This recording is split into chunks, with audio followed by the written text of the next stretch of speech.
Spectrum with your host, Sally Mayweather. Yeah! You already know. Let's go! Welcome to the Subversive Spectrum with your host, Sally Mayweather. Let's go! Let's go! Let's go! Let's go! Let's go! Let's go!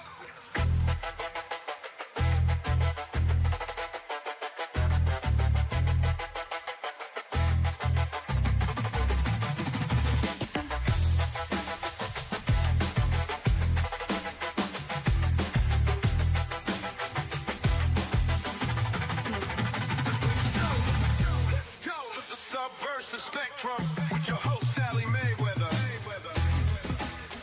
Let's go! Let's go! Let's go!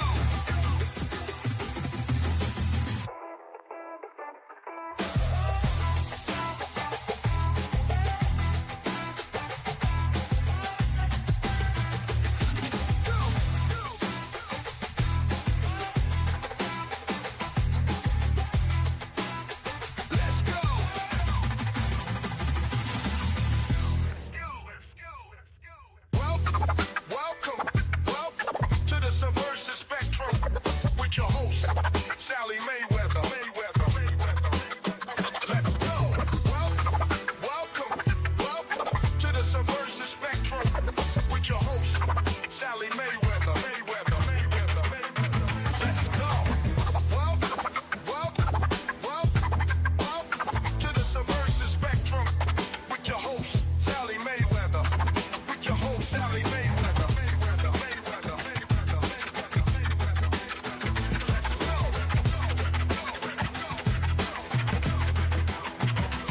Let's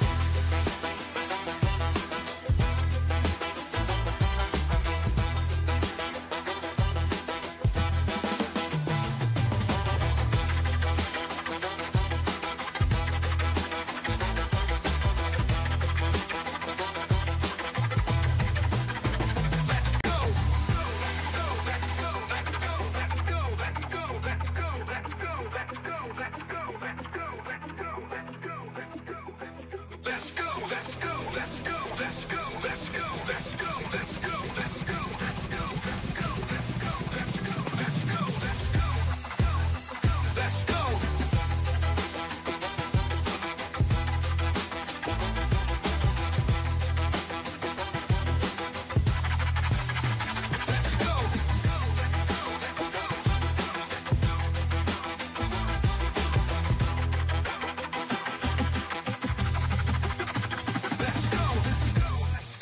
Subversive Spectrum with your host, Sally Mayweather.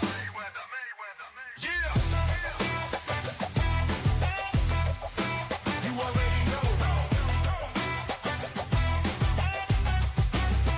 Let's go! Welcome to the Subversive Spectrum with your host, Sally Mayweather. Let's go! Let's go! Let's go! Let's go! Let's go!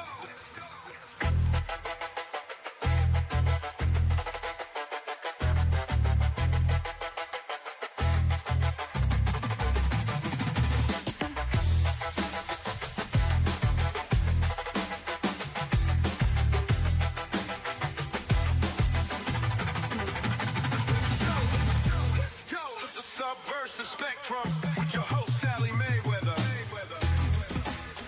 Let's go. Let's go. Let's go.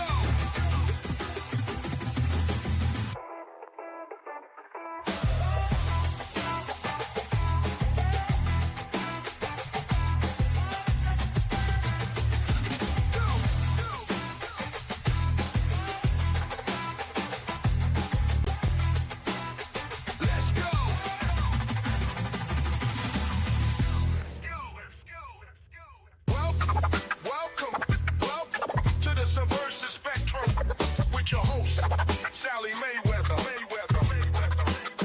Let's go. Welcome to the Subversive. This is Freedom Dollar, FUSD, the world's first privacy-focused stablecoin built on the Zano blockchain. Unlike traditional stablecoins, FUSD is decentralized, censorship-resistant, and private by default. Each FUSD is over-collateralized with Zono and pegged to the US dollar using a decentralized algorithm. There's no CEO, no company, no central authority. FUSD is governed entirely by open-source code and community consensus. Anyone can run a market-making node to help maintain the peg and further decentralize the network. All collateral and peg data are transparently published and verifiable at freedomdollar.com. CBDCs and corporate stablecoins can be frozen, tracked, and censored. FUSD can't. Use FUSD to spend, save, or transfer stable value without giving up your freedom. Freedom Dollar, private, stable, unapologetically unbanked. freedomdollar.com.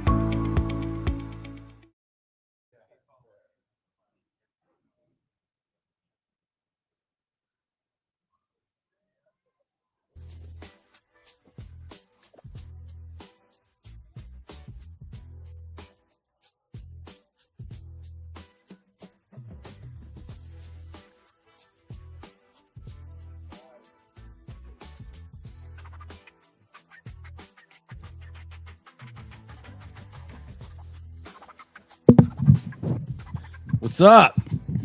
What's up? What's up? PorcFest. Welcome to episode, what are we on? 40. Episode 40 of the Subversive Spectrum. This is a special episode. We're usually only live on Wednesday evening, 7:30 p.m.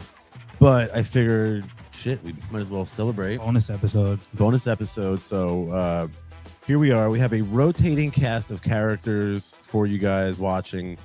A bunch of degenerates, including our first guest, Dr. Simon Goddek. What's up, bud? Hey, what's up? I'm a degenerate. Well, you're gonna fit right in, dude. Yeah, I know. That's why. We all are. So we were actually just talking about you're the communist dictator in Brazil. Dictator. Dictator. You're not gonna get arrested for talking about this, are you? Yes. Yes. Yeah, he actually might. So I might. Yeah, I'm not even joking. So Lula. Yeah.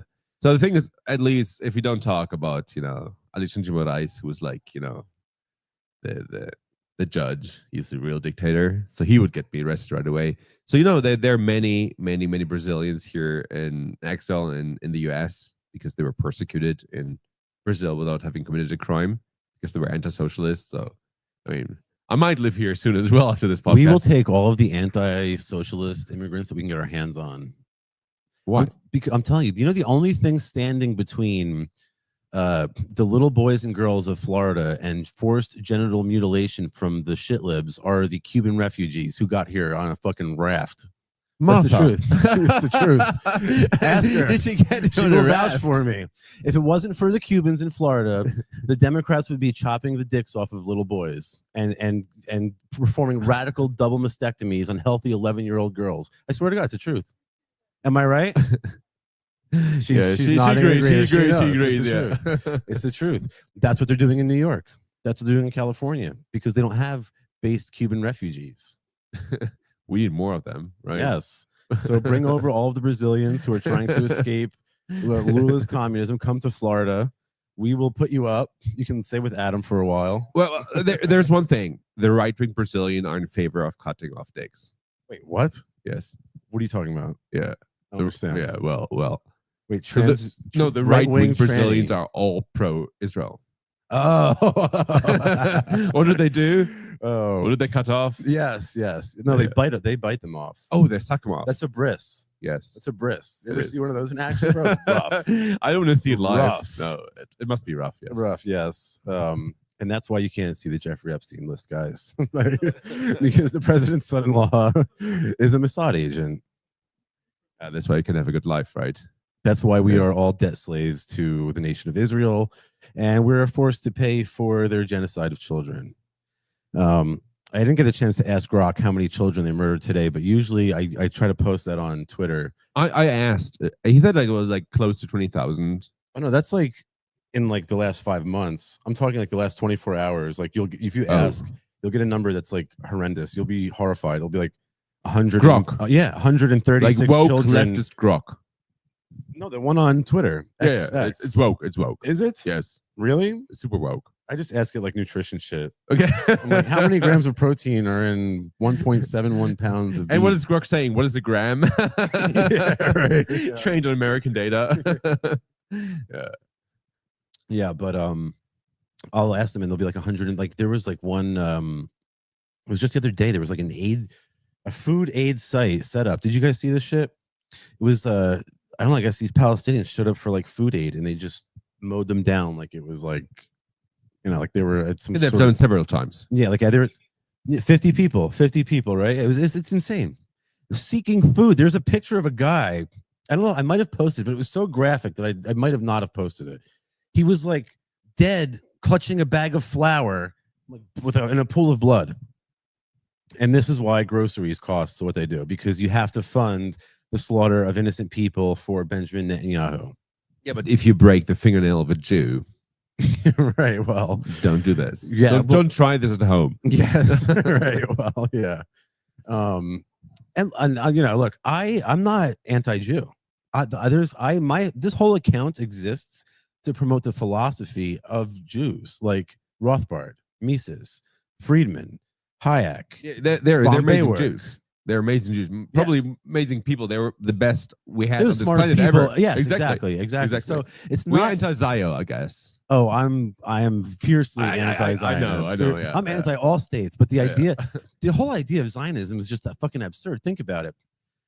Like I've had Jewish friends and I've asked them, and they're like, well, you know, the Jews have been run out of town by every government on earth. And I said, okay. 109 governments. Yeah. Yeah, right. Well, 110 now. It's Melodies. Yeah, 110. right. Well, 111 if you count the Palestinians. But yeah, so like the idea is like governments have always mistreated them.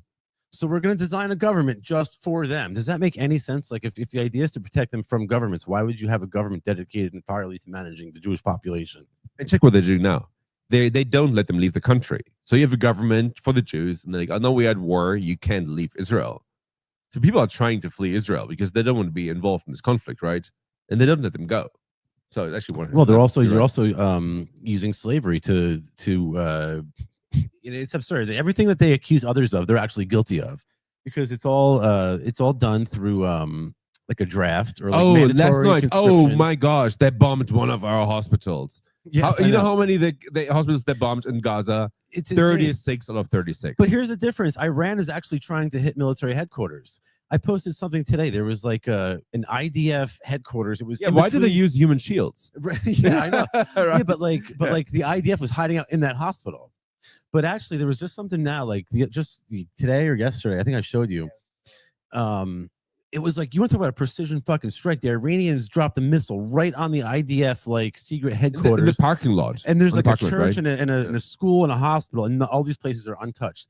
But yet Israel can't. They have to annihilate the entire fucking country of Gaza because so you have to be a moron to believe that Hamas is like tunnels underground, like some kind of mole or something like that, and that you have to just destroy the entire country to kill like a handful of terrorists. Yeah, it's like the Gaza Strip, and they say like the world's most moral army, and Yeah, there's right. no single house is still existing. Nothing. That's not a war. That's an ethnic cleansing.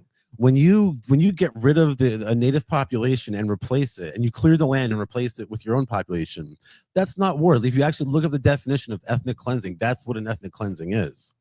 So it's like they say, oh well, the war in Gaza. Don't say the war in Gaza, because then it makes it seem like, well, look, they're at war, shit happens. It's not the case. The Palestinians don't have an air force, they don't have a navy, they don't have an army or a marine corps. They are just a people being slaughtered every day by a genocidal maniac, Benjamin Netanyahu. So how many times are you called a terrorist sympathizer? Oh my God, all the time. Like I don't even, at least like 5-10 times a day, more. Yeah, more. Yeah, more. You must get it all the time. Oh wait, I'm like at least like 4-digit times a Nazi per day. I mean, like imagine the other.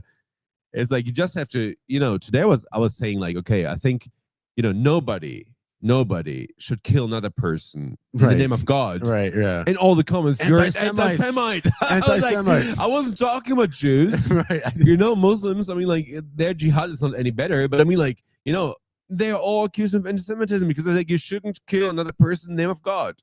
How is this anti-Semitism? Dude, Tell me. I posted something about like they bombed an apartment building, and I was like, you really shouldn't be bombing apartment buildings. They're like anti-Semite. I'm like, how is it? And all I'm saying is don't bomb an apartment building. Like if you want to go over like the Iranian Revolutionary Republican Guards headquarters, okay, fine, fair. It's actually not fair game, to tell you the truth, because the attack on Iran is all nonsensical in the first place. Iran, if anyone ever needed a nuclear weapon, it is Iran.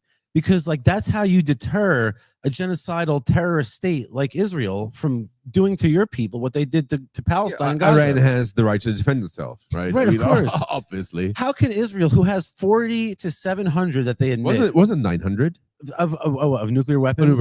I don't know. I don't know the exact number, but whatever. I think they someone have told many. me Yes, that, yes, they a could shit destroy ton. the whole world. Right, exactly. Yeah. And by the way, we are all in reach. Here in New Hampshire, we are in reach of their whatever the fuck it's called, Jericho nuclear weapons or something like that. So the fact that they're able to have all these nuclear weapons, why the fuck can't the rest of the world have them? Like the logic is, we gotta blow you up in case you blow us up. Like that's it doesn't make any fucking. But the sense. thing is this: like, do you see what they did to Gaza?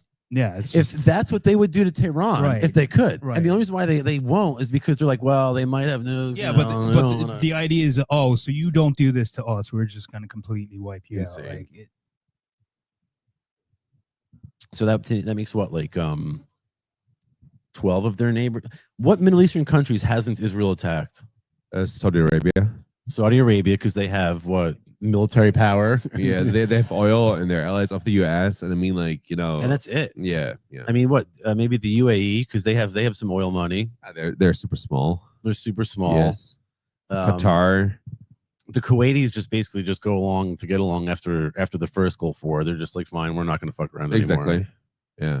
Which was a lie. Yeah. What a Like, fucking shit mess the Middle East. It's fucked up. Have you ever been? Me? Yeah. No. Don't want to go there. Really? No. There's no need.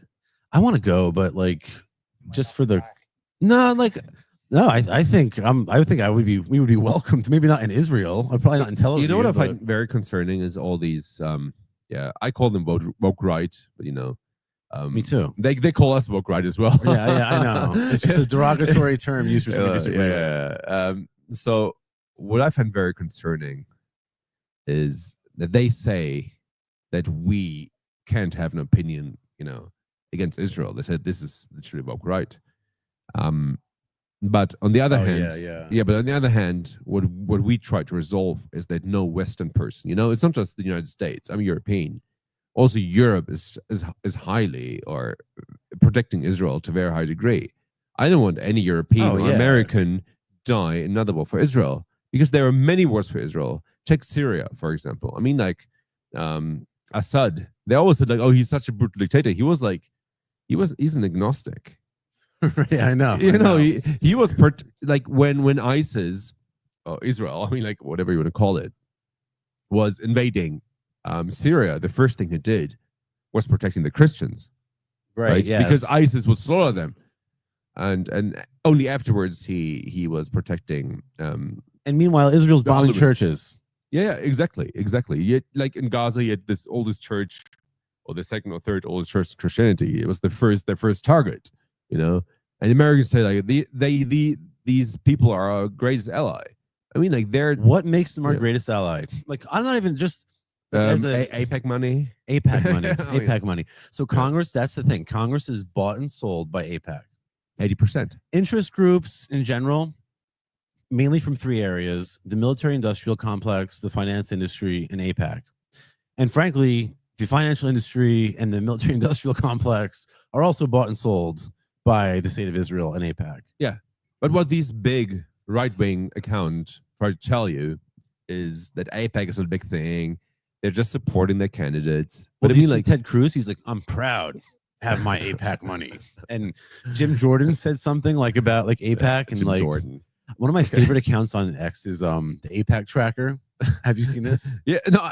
Oh, he dude, it's said great. that. No, there's an account on Twitter. Have you guys? I love the APEC tracker, but Jim Jordan said it's his favorite account. No. Jim Jordan said something about how great Israel is and our greatest ally. Oh, he goes, oh, I remember it was. He's like, I came to Congress to be a defender of Israel. And everyone's like, wait, you came to Congress for Israel? Like, wait a minute, what? And then somebody posted in the comments like how much he got from AIPAC, and it was It's like 1.2 million or I something. don't know. No, it's a lot. It was a shit ton of Yeah. money, bro. And it's like, no wonder he's here for the state of Israel, not for, you know. Or Randy Fine. Do you know Randy Fine? Oh, Like this- yeah. Oh my gosh, you could drop him on Gaza, he would do more damage than a nuclear, I know. nuclear bomb. I know. Yeah. Well, he's actually like a dual citizen, isn't he? he is. He's like an Israeli citizen in Yes. Congress. Yes. Yeah. There's a lot of them. And he was saying we should. He was like, "Oh, we've been nuking Japan. We do the same. We should do the same to Gaza." He said this literally on TV. People posted it, and he was like, "I didn't say that." And like, what the fuck? But like Israel, the amount of the tonnage of ammunition is equal to like hundreds of nuclear bombs yes, that they've already dropped. Yeah. So it's like they've already done the nuclear bomb. They've just done it in smaller increments. small increments. Yes, I mean, look at Gaza. It's literally just rubble. it It's doesn't exist gone. anymore. It's gone. You just need like 3 or 4 bulldozers. You got it all done within a year. And I'm It's supposed like, to feel bad when the IDF headquarters, like the garage, gets like a, bombed or something. yeah. I don't care a little bit.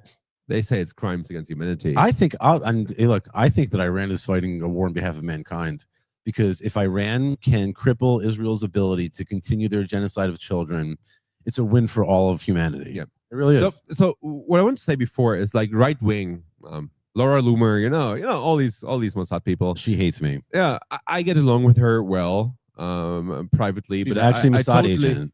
I believe so, She is. but still, you know, I think she's speaking her mind. This is what I respect a lot, you know, even though she might be biased to a high degree.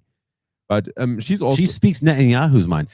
She's never disagreed with Benjamin Netanyahu. No, she wouldn't. because she works for the Israeli government. there are many more people. So just think. take all the accounts that are offline from Friday night to Saturday night, and you can, you know, Yeah, true. You're right. That's a good point, actually. You're just check it out. right. We Yes. did, and you can tell Really? many big accounts, 3, 4, 5, 6 million followers, anonymous with very cool names. They're offline from Friday night to Saturday night. Well, there was like a post circulating of how much you can get paid to post. I think Milo Yiannopoulos posted like how much you can get paid for like For pro-Israeli the IDF, posts. right? Yeah, and it's like Milo even tweeted out, he's like, "This is like the cost of a soul. It's like 5,000 to 6,000 for a post." I'm like, Yes. I would rather be homeless in the street than to be out there like, "Oh yeah, kill a few more babies." Like, no. No, you like, you know, I have some following, and we get these offers. I get them. And I've never had an offer from a politician. I think they know. No, not from They know. politicians. They're I get aware. them from organizations or from news agencies like Al Jazeera, whatever. You know, there are several more. Al Jazeera sponsor like, us. Once you Fuck Israel, bro. no, once you accept it, it doesn't matter from which side you're sold. You cannot go back. But what's wrong with Al Jazeera? They're I feel like they're one of the few people actually telling the truth. Yeah, but I was just making an example. I never got Okay, something from okay, Al Jazeera. okay. I just didn't want to tell Fair. the news agencies that actually contacted CNN me. and Fox. Yeah, like kind of like this, you know. I was just making something up that didn't contact me. But there are people that contact you, and they offer several thousands per tweet, or retweet even, or quote retweet. That's what they want. But and then I see, you know, I rejected this, and I see these big accounts all doing this, you know, and I'm like, oh, you get that money. So they accept all of it. They accept it, and that's what they're trying to do. They want big accounts silenced indirectly, but just, you know, retweeting their stuff so you can go back. All right, so Israel is committing a genocide, and we're all debt slaves for Benjamin Netanyahu. What's the solution? People waking up. I don't want to say Is it gonna happen? I don't want to say 112. You know, Oh no, this would get me in Oh, big no. trouble.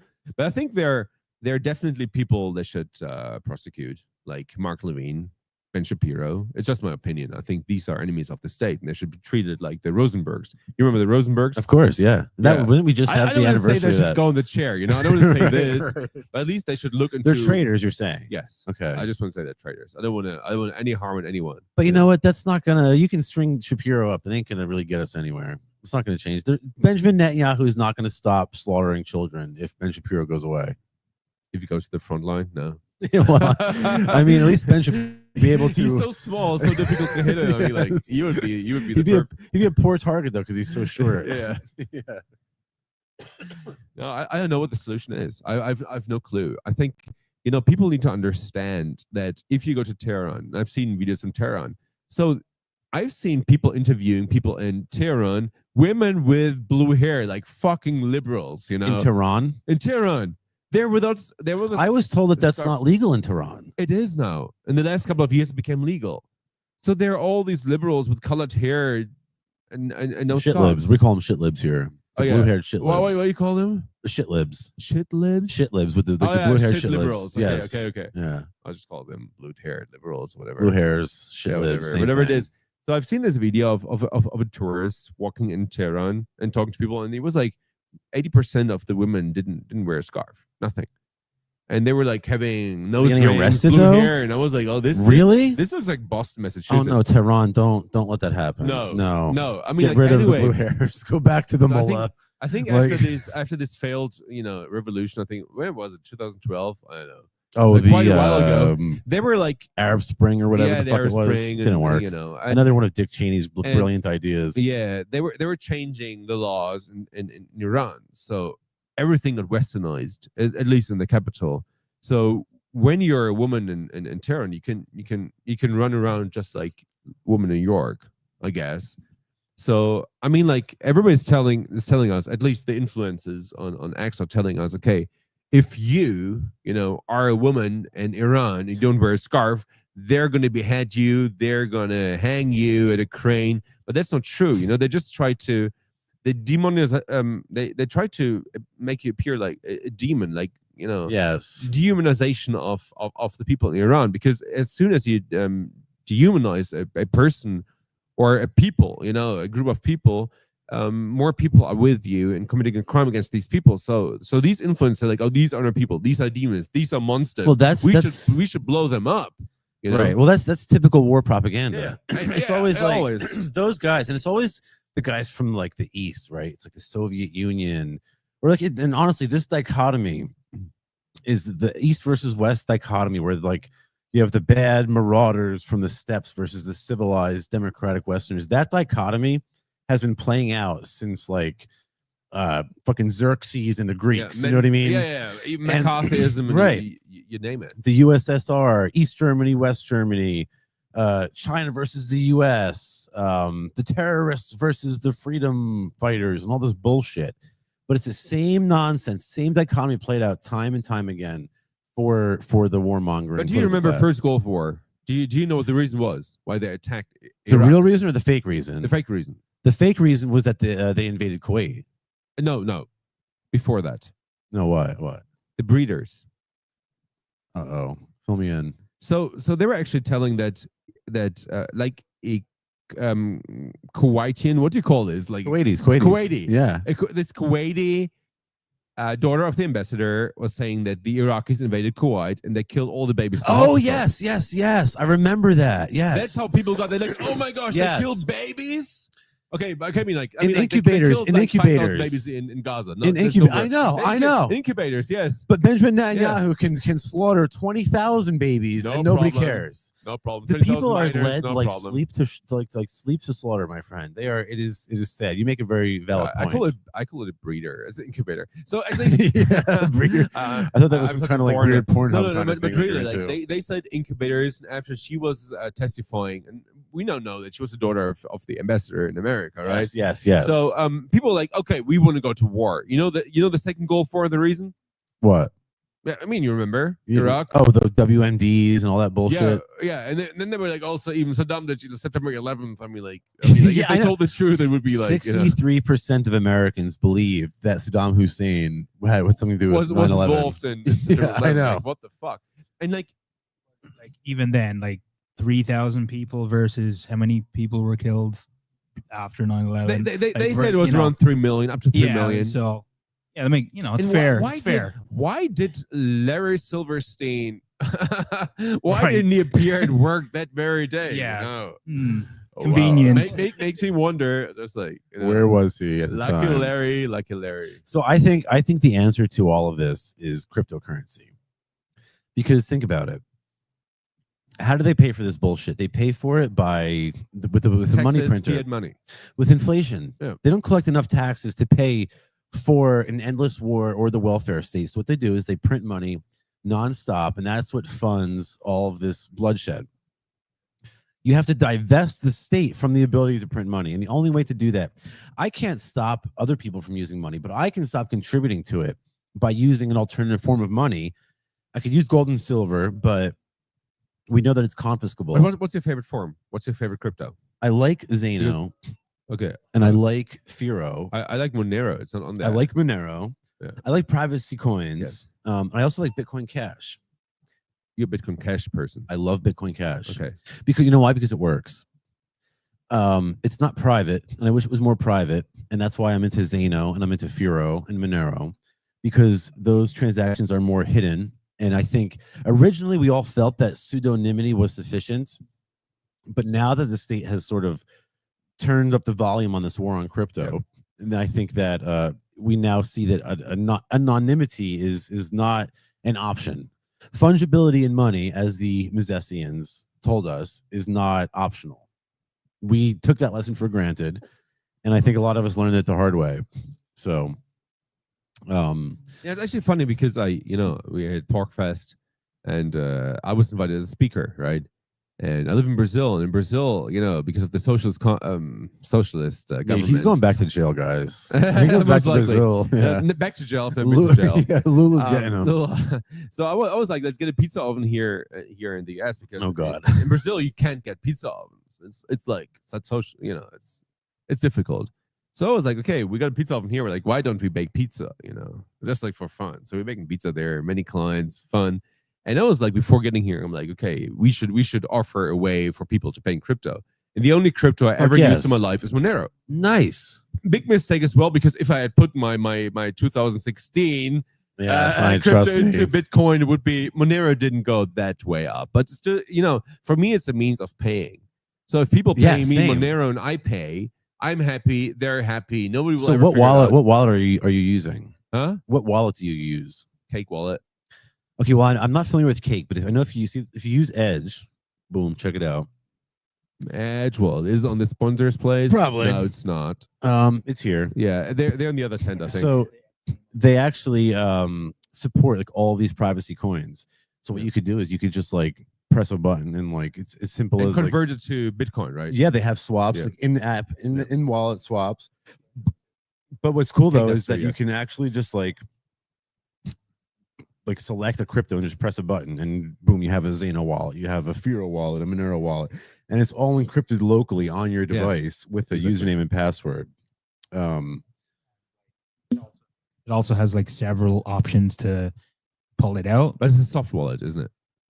Yeah, mobile wallet. Yeah. So you can take it out in gift cards. If you want to take it out through Venmo, your bank, you can. If that, not in Brazil. It will not. We don't have there's no option. But I mean, like, I appreciate Cake wallet. I'm having it for a couple of years. There's like, do they support Firo Cake wallet? I know. So, what kind of pizza are you making? Because I'm Italian. I'm from Jersey, so I'll buy all the pizza, bro. Oh, I'm making. Are you making the dough? Yes, I'm making. No shit. Yes, I'm making the dough myself. 48 hours fermentation. Get the fuck out of here.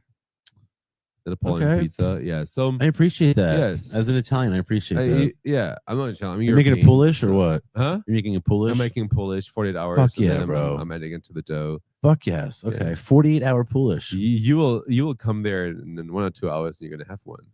48 hours is a long time for a Polish. No, it's perfect at 15 degrees. I mean, Celsius. I don't do Fahrenheit. I don't know what Celsius is. I'm half German, and Fahrenheit is German. We use like Celsius. I know where Celsius was coming from. Probably Rome or whatever. What is it in Kelvin? 15 is 660 Fahrenheit, probably. Talk to me in Kelvin.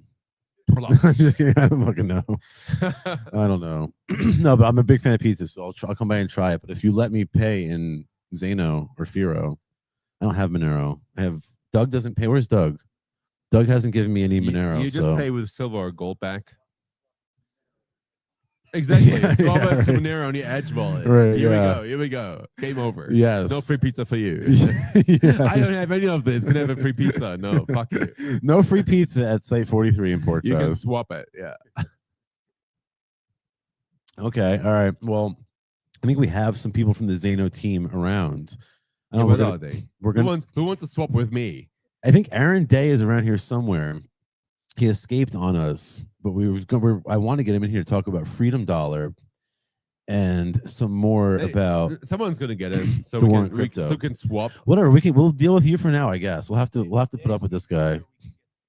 We'll have to put up with this guy here, Dr. Simon Goddek, the one and only, my man. Yeah, I appreciate you coming on today. Thank I know you. you're in high demand. I mean, like more or less, right? He had PorcFest. More or less, Yeah, yes. PorcFest is like I might know, be somebody, you know. Oh, yeah. You're a free speech hero. No, not me. You. This And, is, like people don't know. I thought he was black. I am. What? I have I was like, my hair it is was like a slightly thing. different. I was like, what? Where's your afro? I'm like, where's your afro? I shaved. Yeah. I shaved. My He really got me. I'm like, my what? hairstyle is slightly That's not different. him. So that's my old haircut. That's like that picture is old on Twitter, my profile picture.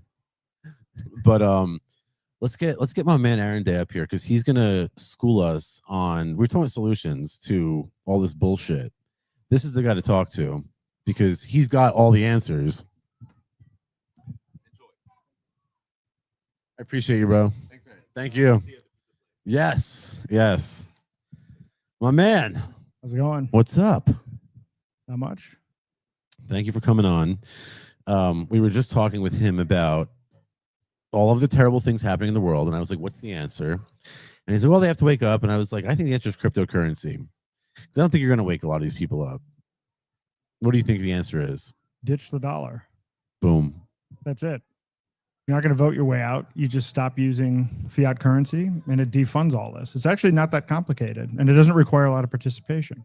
And here's the thing: like, you're not going to stop everybody out there in the world from using USD, but you can only control yourself. And if everybody does that, then we will actually reach a critical mass. Yeah. And it's not going to start at the mass market. It's going to start like any innovation with early adopters and then move its way up an adoption curve. So you've got to go to where people are already kind of somewhat awake. Right. But my point is, like, it's sort of, we can't the whole world is not going to become Rothbardians tomorrow. Right. That's not going to happen. I wish it would. It would make our lives a lot better. But what we can do is we can utilize the tools that we have available to us today to enable us to live free. And that, I think, is the most we can ask. Right. As long as, if I don't have to fund the genocide of children, okay, yeah, I'm not happy that it's happening, but at the very minimum, at least I don't have to participate in it.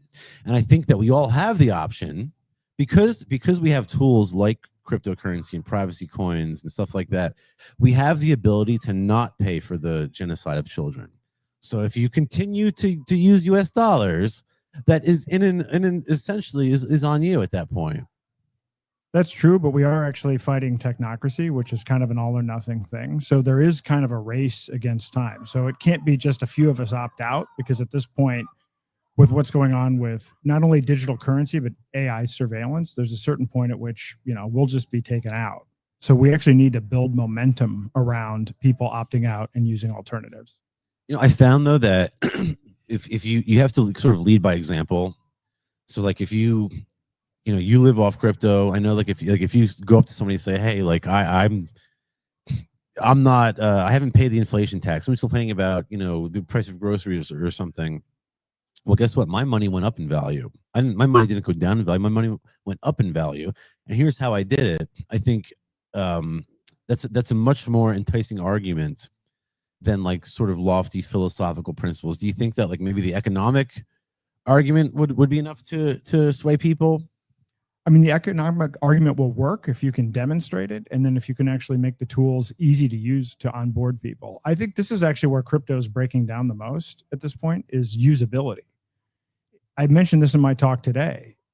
Bitcoin was in 2012, 2013, better to use. It was easier to use, faster, cheaper, and that's no longer the case. So Right. We need to create alternatives, but those alternatives actually have to be on par with what the authoritarians and technocrats are pushing. Well, now we have, we have this sort of Model T blockchains like Bitcoin and Ethereum, which don't scale and don't work. But now we have next gen blockchains. This is what I've been telling you guys about.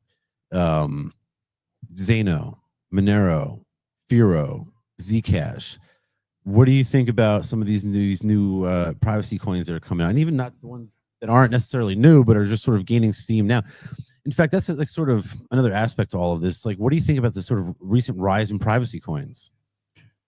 Well, I think it makes sense. And actually, I started living on crypto in 2019, but I wrote a book called The Final Countdown that actually teaches people about the threat of CBDCs and explores how you can live on crypto. And I wasn't originally in privacy coins. It's literally it's only been the last year that I've actually switched entirely to privacy coins. Okay. And part of this is motivated by just seeing the amount of tracking and surveillance and what's going on with Chainalysis and private investigators getting into and analyzing people's Bitcoin transactions, where I realized it doesn't matter if you scale this up or not. It's actually, this is surveillance money. Bitcoin is surveillance digital gold at best. Yeah, at best. You're not kidding. So if we know that we're fighting technocracy, and we know technocracy is all about tracking and surveillance, then the antidote to that is privacy. So I think that we have to go into privacy. However, the limitations within the privacy space are usability, which is being worked on. Yes. It's being worked on. About a year ago, I put out this podcast. I'm like, DEFCON 1, we need easy to use wallets and point of sale systems. And in the absence of those, we're not going to be able to get adoption. Well, now we have Zano has the native Zano mobile wallet, which is just packed with features like a built-in DEX, the Matrix Messenger service, all sorts of cool features. But it's also has support from Edge, a bunch of other wallets. The same thing goes with Firo. It's supported within Edge, and that's a native Campfire wallet. So what do you, how, you know, I agree usability was always the problem. And that was one of the reasons why it took me a long time to come around to the privacy coin game. And I was, and still do, you know, support Bitcoin Cash, but how far have we come? Do you think we're there? Like we have, like, again, we have the Zano mobile wallet, we have the Campfire. For like, how far along are we in that usability struggle? We're right at the point where we're turning the corner on mass adoption. So in part it's wallets, and so Edge Wallet, Cake Wallet, Bitcoin.com wallet. Yeah, these are huge. Yes, Bitcoin.com. That's true. These are all huge. The missing link in terms of facilitating peer-to-peer commerce is still point of sale systems. Well, are you familiar with the Zano.cash point of sale solution? I am, and that's a good start. But what we actually need is essentially a competitor to Square that is as easy to use as Square, but for privacy coins. And the reason that this has been a challenge is there have been effective point of sale solutions. BitPay was a good point of sale solution at some point. Now Payments was a good point of sale Zano.cash accepts Freedom Dollars, doesn't it? It does accept Freedom Dollars, but if you're actually talking to a merchant, because I try to onboard merchants when I do my workshops, and I actually talk to a whole bunch of different merchants, and I actually get the same pushback and list of questions. One of the questions is around stability of price. So if you're a merchant and you're taking cryptocurrency, you can't deal with the volatility. Right. Which is where FUSD becomes important. But if you want a point of sale system, you want something that does inventory management. You want something that actually, you know, has the ability to create kind of a kiosk interface where you can do something in person. I love Zano.cash. It's a great starting point. But if you look at what we're actually trying to compete with, how do we create something like Square, where you can have a point of sale system, where you can actually have a terminal, where it's really easy to use, but that also works with privacy coins? That, I think, is an area to be explored. And if we can solve that, then I think we're going to be able to move much more quickly towards mass adoption. Okay, fair enough. Yeah, that's a great point, because like if you're like a business owner, you do want kind of a point of sale rather than, you know, everyone pulling their phone out trying to swap like over an app. Like, so if you had that kind of POS system, it's like that would be helpful as a business owner. It'd make you more inclined to adopt this. Yeah, this has been an issue. So I've been using crypto since 2012, and in New Hampshire, since we're here at PorcFest, there are a lot of businesses that have been taking crypto and using various point of sale systems. And then you'll see these websites. It's like, here's a map of all of the retailers that take XYZ crypto.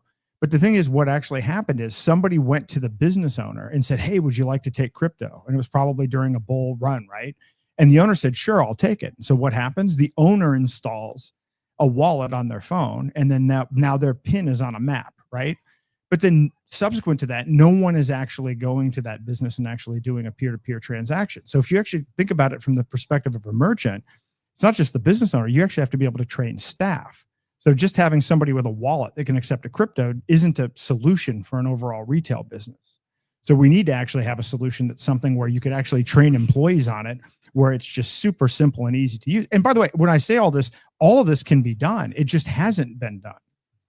Well, we're still kind of early. I mean, Zano isn't necessarily new, but it's really only picked up steam in the last couple of years. Oh no, I'm bullish on Zano. What I'm saying is we're at that cusp of mainstream adoption. I'm saying this is what we need to build out in order for it to go from where it is right now to competing with the threat of stable coins, to competing with the threat of CBDCs. And by the way, this kind of thing is being worked on. I've actually developed a plugin for WordPress. I'm actually working on a point of sale system as well myself. So I think that the potential is there. But in order to get mass adoption, we still need to develop a few more tools. Zano is well positioned because Zano, the blockchain is tested, the underlying technology works, the tokenization works, the consensus mechanism works. Now it's about building apps on top of it. And that's been happening at a feverish pace just in the last 90 to 180 days. So not only are we here at PorcFest streaming live, but we're also, broadcasting to X, and we're broadcasting to MoneroCon. What do you think about other privacy coins like Monero and Zcash and Firo, Pirate Chain? What are your thoughts on the other games in town? I like the entire space. I think that one of the biggest issues we have is maximalism. And that's one of the things I'm really excited that we're here at PorcFest. So here we're at a tent, and, I'm co-sponsoring it with Doug at Monerotopia, right? So it's Monerotopia. But if you look around, a lot of this is Zano related. Mr. Quibbs bought a coffee from Doug with Zano. I mean, that transaction happened here at this tent. Now everyone's going to be hating on Doug. Yeah, and everybody's going to hate on Doug. We've been buying shit with Monero, guys. Relax, I promise. We have been buying shit with Monero. And across the way, there's another tent. Both of the main sponsors of this entire PorcFest, it turned out to be privacy coin related tents. So you have Edge Wallet over there, and you have Pirate Chain. And I own Pirate Chain, and I know the Pirate Chain guys own Zano. And we all use Edge Wallet, and we use different wallets. That's the way we have to focus on, the fact that we have a common enemy, and the common enemy is technocracy and moving towards a complete authoritarian state with a centralized digital currency. And as long as we don't get sucked into maximalism within the privacy space, then we've actually got a chance. So Adam is pretty new to the whole crypto libertarian world, but I've really thrown him like feet first into the fucking fire. What's your take on wallets and privacy coins? Which ones do you enjoy using, and why? I'm loving Zano. This is probably the first, up until now, we've been hosting this podcast about a year. Sal has kind of brought me more up to speed. Up until now, which is what I believe is what they try to push you to think, it was just purely about money. I get rich quick, buy Bitcoin, become a millionaire overnight. I bought some shit coins during COVID, before I knew him. But yeah, now I see like it's a tool to being free of this corrupt system. It's a way to, if I want to, it's peer-to-peer. I don't have to have a third party. In fact, I'm from Ireland, for those of you who don't know me. And when it's law. When I moved from Ireland to the US, I was trying to send money between my own accounts, like my Irish and my American account, and I had to pay a crazy amount of fees on top of the currency exchange, and I just found that to be quite ridiculous. Like, I had to pay someone to pay myself. I couldn't just give my money.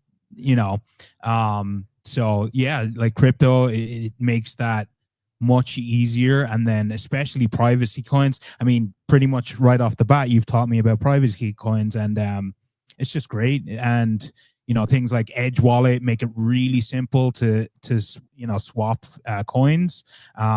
Here, I feel like there's a nice mix of coins here at PorcFest that you're able to use. Like, you can use Zano, you can use Monero, and apps like Edge Wallet just make that really simple. So I even I bought a chai tea and ginger snap cookies with Firo. That's fucking awesome.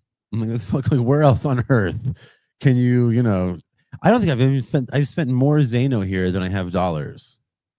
I haven't spent any dollars, but You don't ever spend dollars, though. But we bought Malaysian food, and then we actually sent out a couple of Wait, tweets where's from the Malaysian food? from the LPNH. We sent out a couple of tweets for $25 worth of Zano each, and Hold on. Y'all got Malaysian food here? This is great Malaysian food. What? You got to check this Where? place. What's the place called? Chip Toss or Chapatis? All right, there you go. Oh, you gotta show me. Yeah, Oh, you gotta show Get this to some me. Thai green curry. Get some. Yeah, no, it's great. Oh, Yeah, it's Lord. awesome. Oh, have you had the chai tea with cannabis? Somebody put me on, and it was fire. It was fire. I was pretty cooked for a little bit there. Yeah, try that out. welcome to PorcFest, guys. Yeah.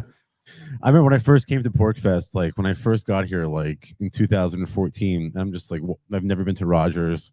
I'm just walking down like Agora Valley, and some dude has this like wooden box strapped to him. This is like 11 years ago. I don't know if PorcFest was a different story 11 years ago. Yep. And all of a sudden I'm like, what's up, dude? He just opens, like he just presses a button, the whole thing folds open, and it's all like joints and weed and like other things he had available for sale. And I'm like, this is awesome. I'm like, this is where I belong, These are my people. Yeah, and that's how I became an agorist. That's the honest to God truth, because I'm like, I went from like a libertarian party. I went from a warmongering neocon. I'm ashamed to admit it, but I voted once in my whole life. And it still haunts me, but I voted for George Bush. I know. It keeps me awake at night. And then I found Ron Paul, and Ron Paul saved my life. Yeah. And I eventually became more and more radical, and I came here, and I'm like, oh my God, these people are actually living. They're not just talking about it. They're actually, this is a way of life. This isn't just, high and lofty ideas and philosophy. I'm actually paying. I mean, back then we were paying with like silver coins and like Bitcoin. But I remember when there was a vending machine here that only took Bitcoin. This is before, there was any problems with Bitcoin, but like it sold like bullets, birth control, LSD, weed. I'm like silver bars. And I'm like, this is great. Yep. I held in my hand the second or third ever 3D printed gun.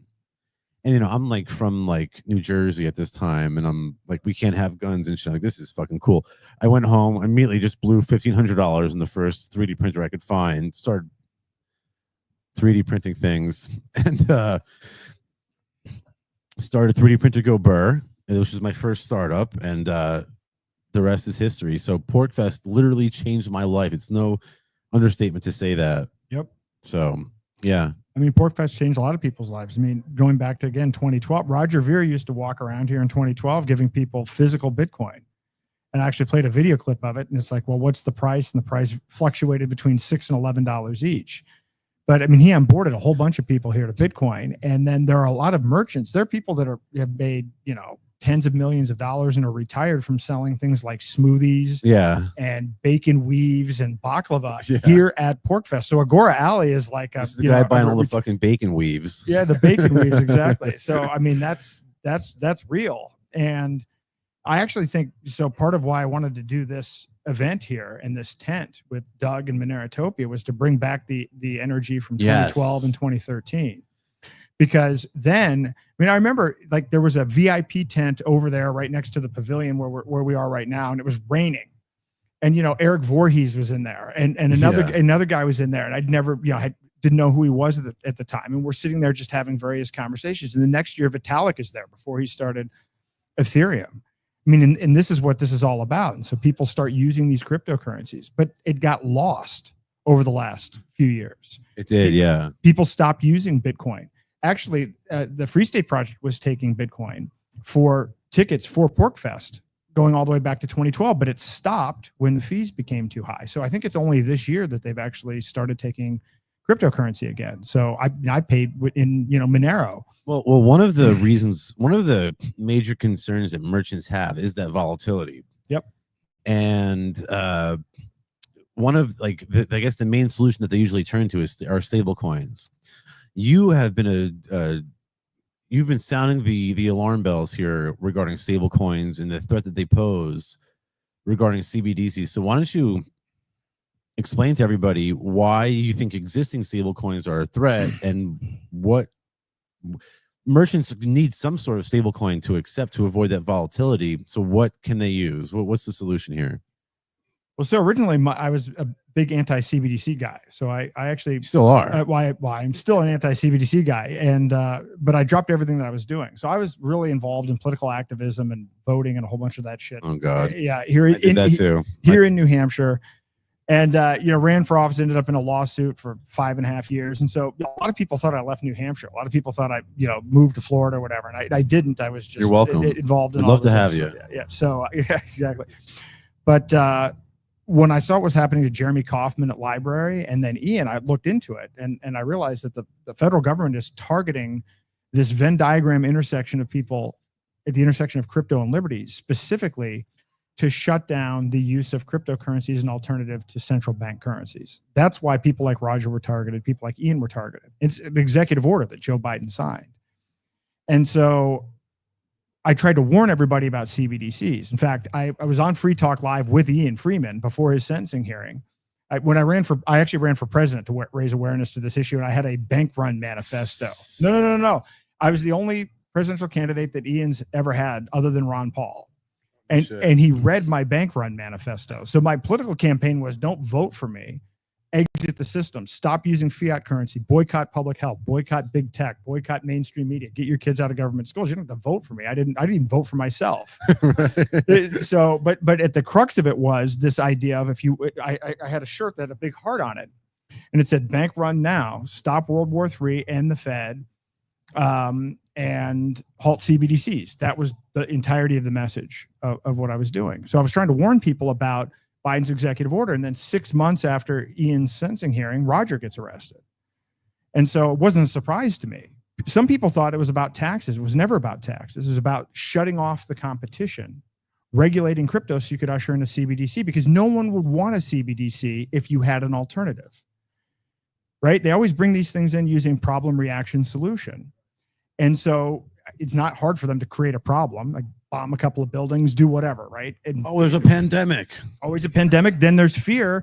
Well, the solution is a CBDC. But if there's a CBDC, but you also have peer-to-peer digital cash that's private or cheap or easier to use, then they have a hard time putting that solution in place. And so I've been focused on that to the point where Vivek Ramaswamy read my book, and I hounded him here in New Hampshire about it. And he actually pushed Trump to come out against CBDCs in New Hampshire the day before the primary, because all of these free staters hate CBDCs and Trump still needed votes. So now people aren't worried about CBDCs. And now we have something worse. They've passed this stablecoin legislation, this Genius Act.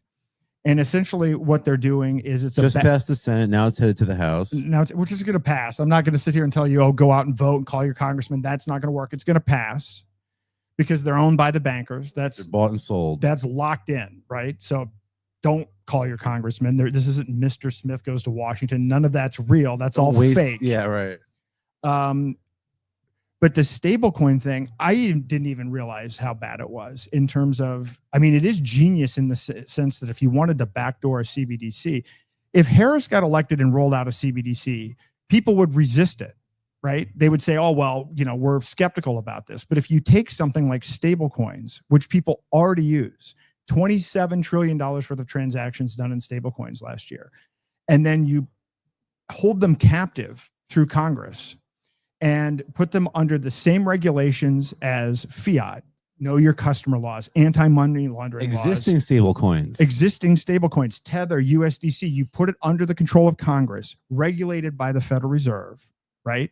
Boom. If you use those coins, you are then being surveilled. You're then being surveilled. But more importantly, and this is the piece that I didn't realize until relatively recently, is what the motivation for this is, which is, do you remember actually there was a point in time where Trump said he was going to balance the budget? If you go back to his first term, he's going to eliminate the He must have been on campaign for that one. He said he was going to eliminate the debt. And what he actually meant was he's going to eliminate the debt ceiling. You got to be so hopped up on fluoride to believe that. I mean, you got to be overdosing on fluoride to believe it. Well, so he says this. So then he gets elected, and they're still talking about, well, Doge cuts and everything else, and we're going to balance the budget and all of this other stuff. That turns out to be all a complete lie. Then we get this big, beautiful bill that Massey says is going to add whatever $10 trillion to the debt in another just 10 years or whatever it happens to be. Our debt gets downgraded. China starts saying things like we should ditch the dollar. No one wants to buy U.S. treasuries. So they find a solution. There's a lot of hype around stablecoins. So what is in this stablecoin legislation is we're going to take USDC and Tether. We're going to put them under government control, and they now have to be backed 1-to-1 by only treasuries and only dollars. So the Treasury Secretary Bissett came out 3 days ago and said, we will be able to sell at least $2 trillion worth of U.S. treasuries because of this stablecoin legislation. And people are wrapping themselves in the flag and talking about how great this is. So all of the war and rape, because I went after Scott Horton today, and he's talking about all this horrible foreign policy. Well, use USDC, use Tether. If you want to fund genocide, you want to fund murder, you want to fund rape, use a stablecoin under this legislation. It's really that bad. Okay, but people need to use stable coins. We were just talking about merchants who want to avoid the volatility. There are people who trade crypto who want an easy way to move in and out. What is the solution if they can't? In other words, if they want to use stable coins, the only alternative is what you're saying is they have no choice but to be surveilled. Yep. Well, no, there is a choice now, and it's a very new choice, which is FUSD. FUSD. Freedom Dollar or FUSD. FUSD. Is that what you're talking about? FUSD. USD. Yes. Okay. And FUSD is a private algorithmic stablecoin. So it's built on Zano. So it's a Zano token. So it has all of the privacy of Monero. So it can't be seized, it can't be frozen, it can't be tracked. But it's also not backed by US treasuries, and it's not backed by the US dollar. Instead, it's backed by over-collateralized Zano. So Zano is what backs the peg of FUSD to $1. When you say over-collateralized, there's more Zano than there are freedom dollars necessary to back it. Exactly. Okay. Exactly. So this is an alternative where you can have price stability, you can have privacy, you can have censorship resistance, and not fund war. All right, I'm a merchant. I want to take freedom dollars. How do I do it? Well, now we're working on, this is the part that we're working on kind of building these pieces out. I've developed a plugin, for instance, for WooCommerce that works with Zano. I'm going to add FUSD. And there are tools being built. I mean, you could use Zano.cash, as you mentioned earlier. Zano.cash. You can also go to freedomdollars.com and you can swap in and out of Zano. Yep. 1, 2, 3, very easy. Yep. You can use Zano Bay, which is a peer-to-peer marketplace where you can sell goods and services, and you can accept either Zano or FUSD. Oh, nice. And it's actually really ramped up. The project's only, I don't know, I actually heard Quentin say it was 8 weeks old. I thought it was 1 month old, but I guess I'm kind of losing track of time at this point. But in any event, it's going to be listed or in the process of being listed on over 20 exchanges. So Freedom Dollar. So it's something that's really growing in scale and popularity. Yeah, I don't know. It's you had said during your talk that's the most exciting aspect of the Zano ecosystem for you. And I think we have Quentin coming on. Let's get him up here. Come on up here. If you want to leave, you can leave. But if you want to stay, hang out. We're not kicking you out. All right, I'll hang out. I'll hang out for a second. Just hang out for a little bit. Hang out for a little bit. Right. You'll spice up the conversation. Do we have more beer? Oh, you sick fuck! What are we gonna do? It's only 8:30. Oh, this is gonna be a short show, bro. This is gonna be a real short show. So we've got what 7,600 people. That is not enough, guys. Give me a like and a retweet. Share this episode around. We're streaming live from PorcFest, not only on X, but we're also streaming to MoneroCon and Twitch, I guess. I don't know. We're streaming. Oh, we're taking off of YouTube. Are the Zano people banned? From Monerocon? This is a rumor that I heard. Have you heard this? Did you hear this? Aaron, did you hear this? I don't think they were banned from Monero. No. That's not okay. the. That's From not, what I heard, the Xano people were banned from Monerocon in Prague. What did you hear? Introduce yourself. This is your Good first time on the question to show. start off with. Eh? Hold on. We go right for the fucking jugular here. No, it's not. It's not that Xano was banned. Hello. Yes. It's not that Xano was banned from the event. Actually, they just didn't allow us to sponsor, so we weren't allowed on as a sponsor At Monerocon. Yeah. So, Guys, but hey, I mean, guys. we don't mind, right? Because actually, MoneroCon. Sorry for everyone in the audience. We're here, live. but We're broadcasting live to I know. MoneroCon right now. We were supposed to be at MoneroCon, but because we couldn't go there, we're here now. And actually, I don't regret that at Oh, so all. we were your second choice, is what you're saying. Yeah. We're your second choice. Wow. Back to the Netherlands. I'm calling fucking ICE. Where's Border Patrol when you need them? So, introduce yourself to the audience, and what do you do for Xano? Why are you here? Who are you? So my name is Quinten. I'm the head of marketing and growth of the Xano project, and I flew in all the way from the Netherlands. I just heard I have to go back, but I don't want to. So. Yeah, no. All right, we'll deport you after this appearance. Thank you. What's up in the Xano world? What do we need to know about? Obviously, we're all huge fans of the Xano project. What's new in the Xano ecosystem? What's new? Well, I'm personally most excited about Confidential Layer Bridge going live. It's not far out anymore. This is, by the way, this is a third-party project building on top of Xano. So this is not like Xano team developing this, but this allows you to bridge your Bitcoin Cash, Bitcoin, Ethereum, or anything else that you like. Because most people are married to their bags nowadays, right? They just don't want to swap into Xano anymore. So, but then you don't have to anymore because you can just bridge your favorite assets onto the Xano blockchain and upgrade it with the privacy and security of Xano. Are you going on a beer run? He's sweet. Get a bunch, bro. Like a shit ton. Get all that they have. Sorry. So, yeah, no worries. So that's actually what I really look forward to, and the rest is just, I know, continuous upgrades to the like new integrations on infrastructure. We've been recently integrated into Edge Wallet. Shout out to the Edge Wallet guys right there. They're coming on next, so stick around. Don't go anywhere. This is a marathon fucking stream tonight, guys. Okay, so you got Confidential Layer coming out when? You should ask the Confidential Layer team. It's not up to me. Oh, that's right. It's not the it's confidential. Right. This is not the Xano team doing this. Okay.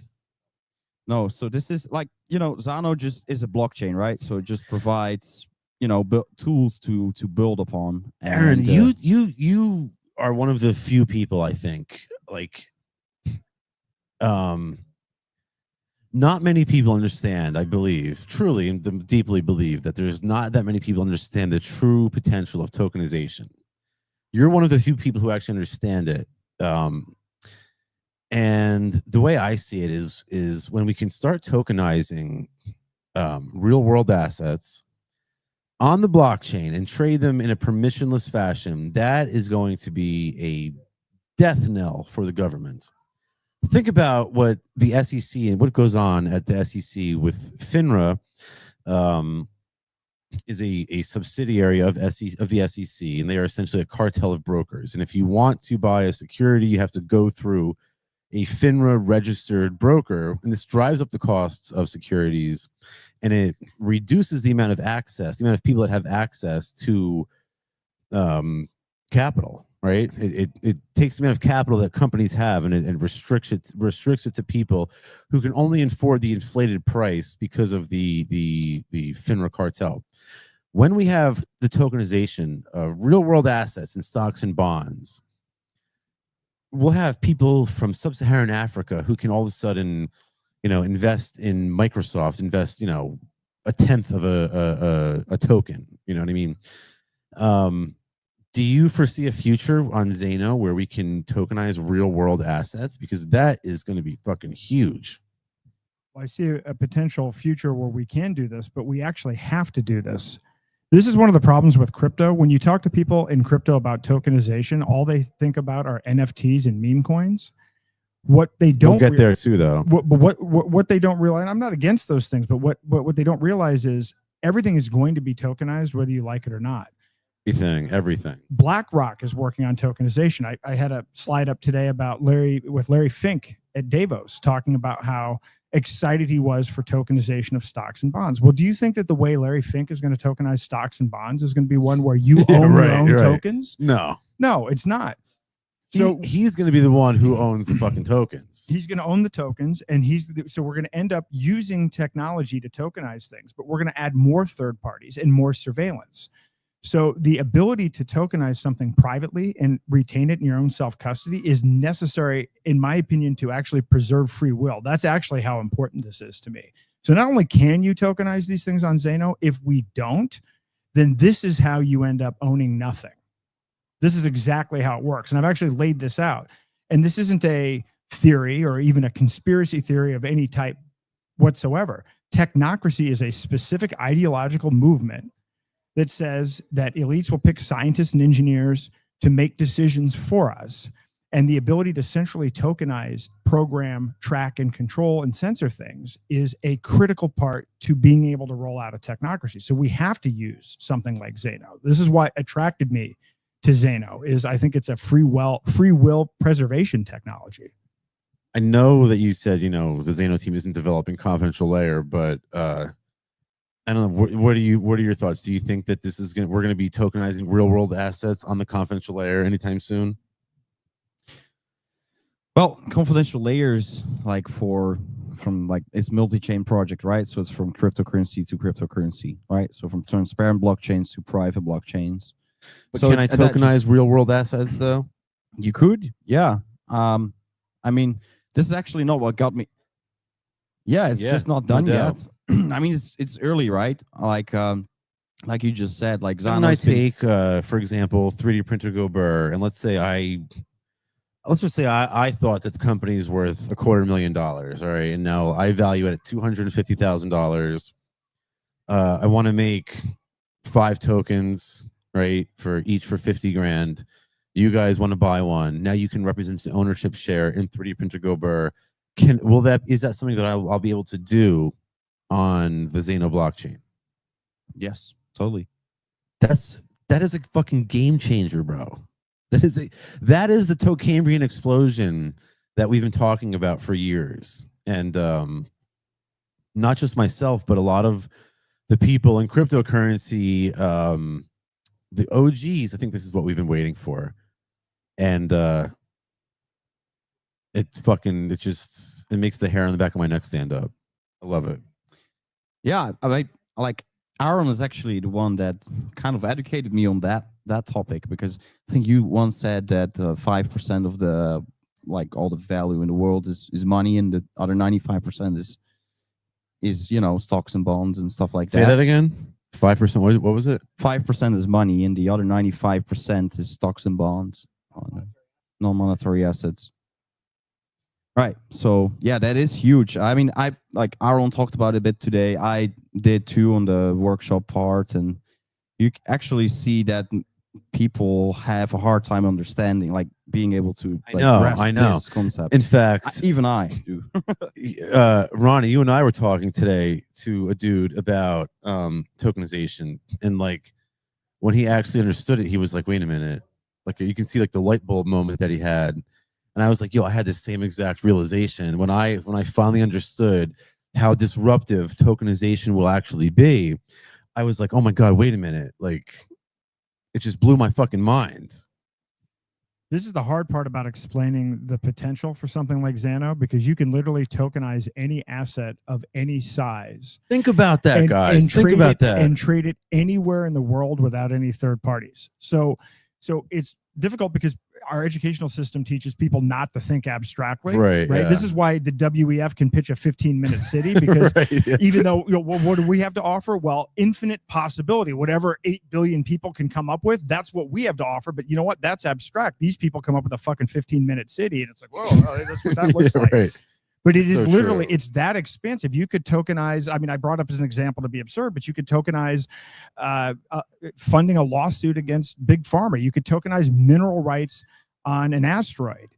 You could tokenize information. Again, it could be anything. If it can be tokenized, it will be tokenized. And again, I just think that that's going to unleash a wave of capital and liquidity on the market that we've never seen before. And it's going to drive innovation, and it's going to be like taking the handcuffs imposed by the political class and just ripping them off and letting the entrepreneur in the market run free. And it's going to be one of the best things. It's going to be the equivalent of like when we started fencing in cows or when we discovered fire. Like that is the level of transformation that we're talking about. Like it's that huge, and it's happening on the Zano blockchain.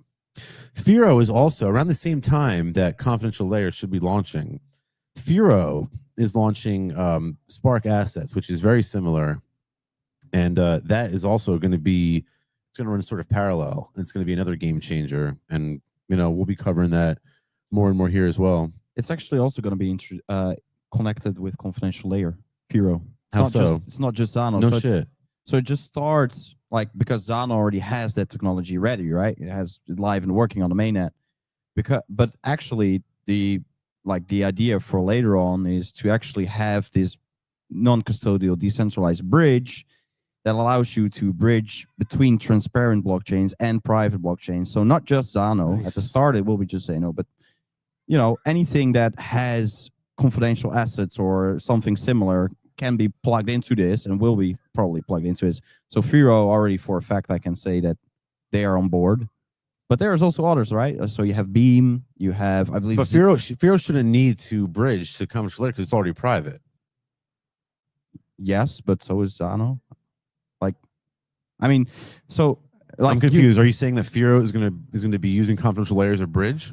Yeah, I mean, so That's unnecessary. No, because you need these Spark assets to be able to tokenize something, right? So to create these synthetic versions of existing assets like Bitcoin Cash, you need that tokenization part that Zano already has and Firo will have. Right. Oh, okay, yeah, but Confidential Layer is not available yet. No, it's not. So you can't tokenize on Zano just yet. Yeah, you can. You can. Yeah. Oh, yes. You can go. Okay, so you can create a token, but you're not using Confidential Layer. Like I can go into my wallet and whitelist an asset. In other words, is what you're saying. Yeah, I mean, so confidential assets is just the underlying technology that allows you to create assets, to launch your own assets. Saying. So, and Confidential Layer will utilize this technology to release synthetic versions of pre-existing assets like Bitcoin Cash on the Zano blockchain. Gotcha. Or Firo, or anything that supports confidential assets or similar technology. Okay, gotcha. Yeah, you mentioned selling, 5 shares, $50,000 each in a 3D printed gun company. You could do that right now. No, I know. No. You said that, but you could do that right now in the wallet today. There is no additional technology. That is something. I actually tokenized a gold. I would never do this. I know you would never. I tokenized a gold back and sold it online just for the purpose of testing out the potential of the technology. So you can already do that within the mobile wallet today. I mean, if you're interested, we'll talk later. But yeah. In fact, I've noticed a lot of people here taking gold backs. In fact, the fucking beer guy only takes cash and gold backs. I'm like, dude, what are you doing? This is like, if like, how much money we can get you if you're taking. I just have to pay cash for these. Like between the two of us, we'll buy enough beer using Zano, like to make you rich. I promise. I actually received my first gold back. Like, when was it? I think yesterday or the day before. I did one of my workshops here, and there was a guy who was so happy with, everything that he got. I still haven't received one. I don't have one. It's super cool. I mean, who needs Pokemon cards now, right? You just fucking have gold backs. I know. Okay, but here's the trouble with gold: is it's confiscable, and we know this because it's already been confiscated, right? So this is what FDR did, and that's why. Right. Well, look, here's the thing. Cryptocurrency, it's much harder to confiscate. You can't go ahead and good luck finding my Zano or my Monero or my Firo You might be able to find my gold if you come and raid my house and turn over my mattress and shit, but you're not getting my privacy coins. I don't have much for you guys to take anyway, so that's okay. Yeah, well, he's a gypsy, guys. He's one of these Irish travelers. So, all right. What else is going on in Xeno? Anything else we need to know about? Any news that you didn't tell us about yet, or what? We have a new listing on some Mexican exchange. The Mexicans buying Xeno. Really? Are they? I don't know. Smart people. Didn't you tell me this? I don't know. It's the I first time I thought heard you it. had texted me that. I thought you said that to me. Maxi. No, I don't fucking know. FUSD got listed on Maxi. Oh, Which okay, is an okay, exchange. okay. It's not a Mexican exchange. Okay. It just says. Although it can probably it be just used says- in Mexico. You should be using it in Mexico, actually. Yeah, I mean, but like, yeah, with Xano itself, something that I really look forward to is the consensus upgrade to full proof of stake, and a lot of people here might not like that because they are, pro proof of work, but Well, let's talk about it a little bit, because I was also very much like, oh, fuck proof of stake. me too. But what happens if somebody tries to attack the proof of stake network? If I wanted to launch a 51 attack on Xeno, how would that work out for me? Like right now. Yeah, I mean, I couldn't afford it, but let's say I could. Okay, so right now we have this hybrid setup, right? So 50% of the blocks are processed via proof of work and the other 50% via proof of stake. So how that is more secure is like when you're talking about consensus, it's all about getting the cost of a double spend attack as costly as possible, as high as possible.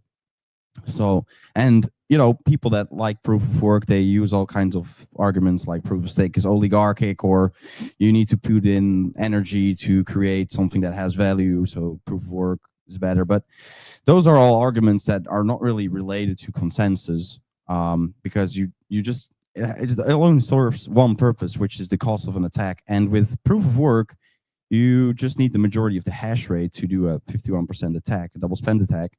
You can actually rent this hash rate from websites like NiceHash, or the government can just buy a big ass building and fill it If with they get CPUs. mad enough, they can do it themselves. Yeah. So, and it's not that expensive at all. And with proof of stake, you actually need to, like with our setup, which is hybrid, you need a significant amount of the hash rate, and you need a significant amount of the total staked coins. So we're talking like on Xano, about 10.5 million coins are staked right now.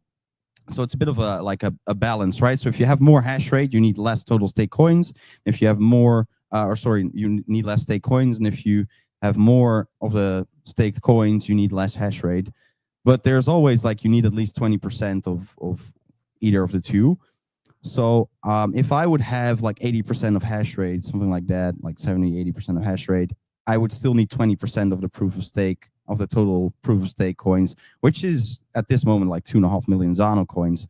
And the only way to acquire those is by buying them from others, which drives the price up. Bingo. And the only reason why people do 51% attacks is for financial benefit.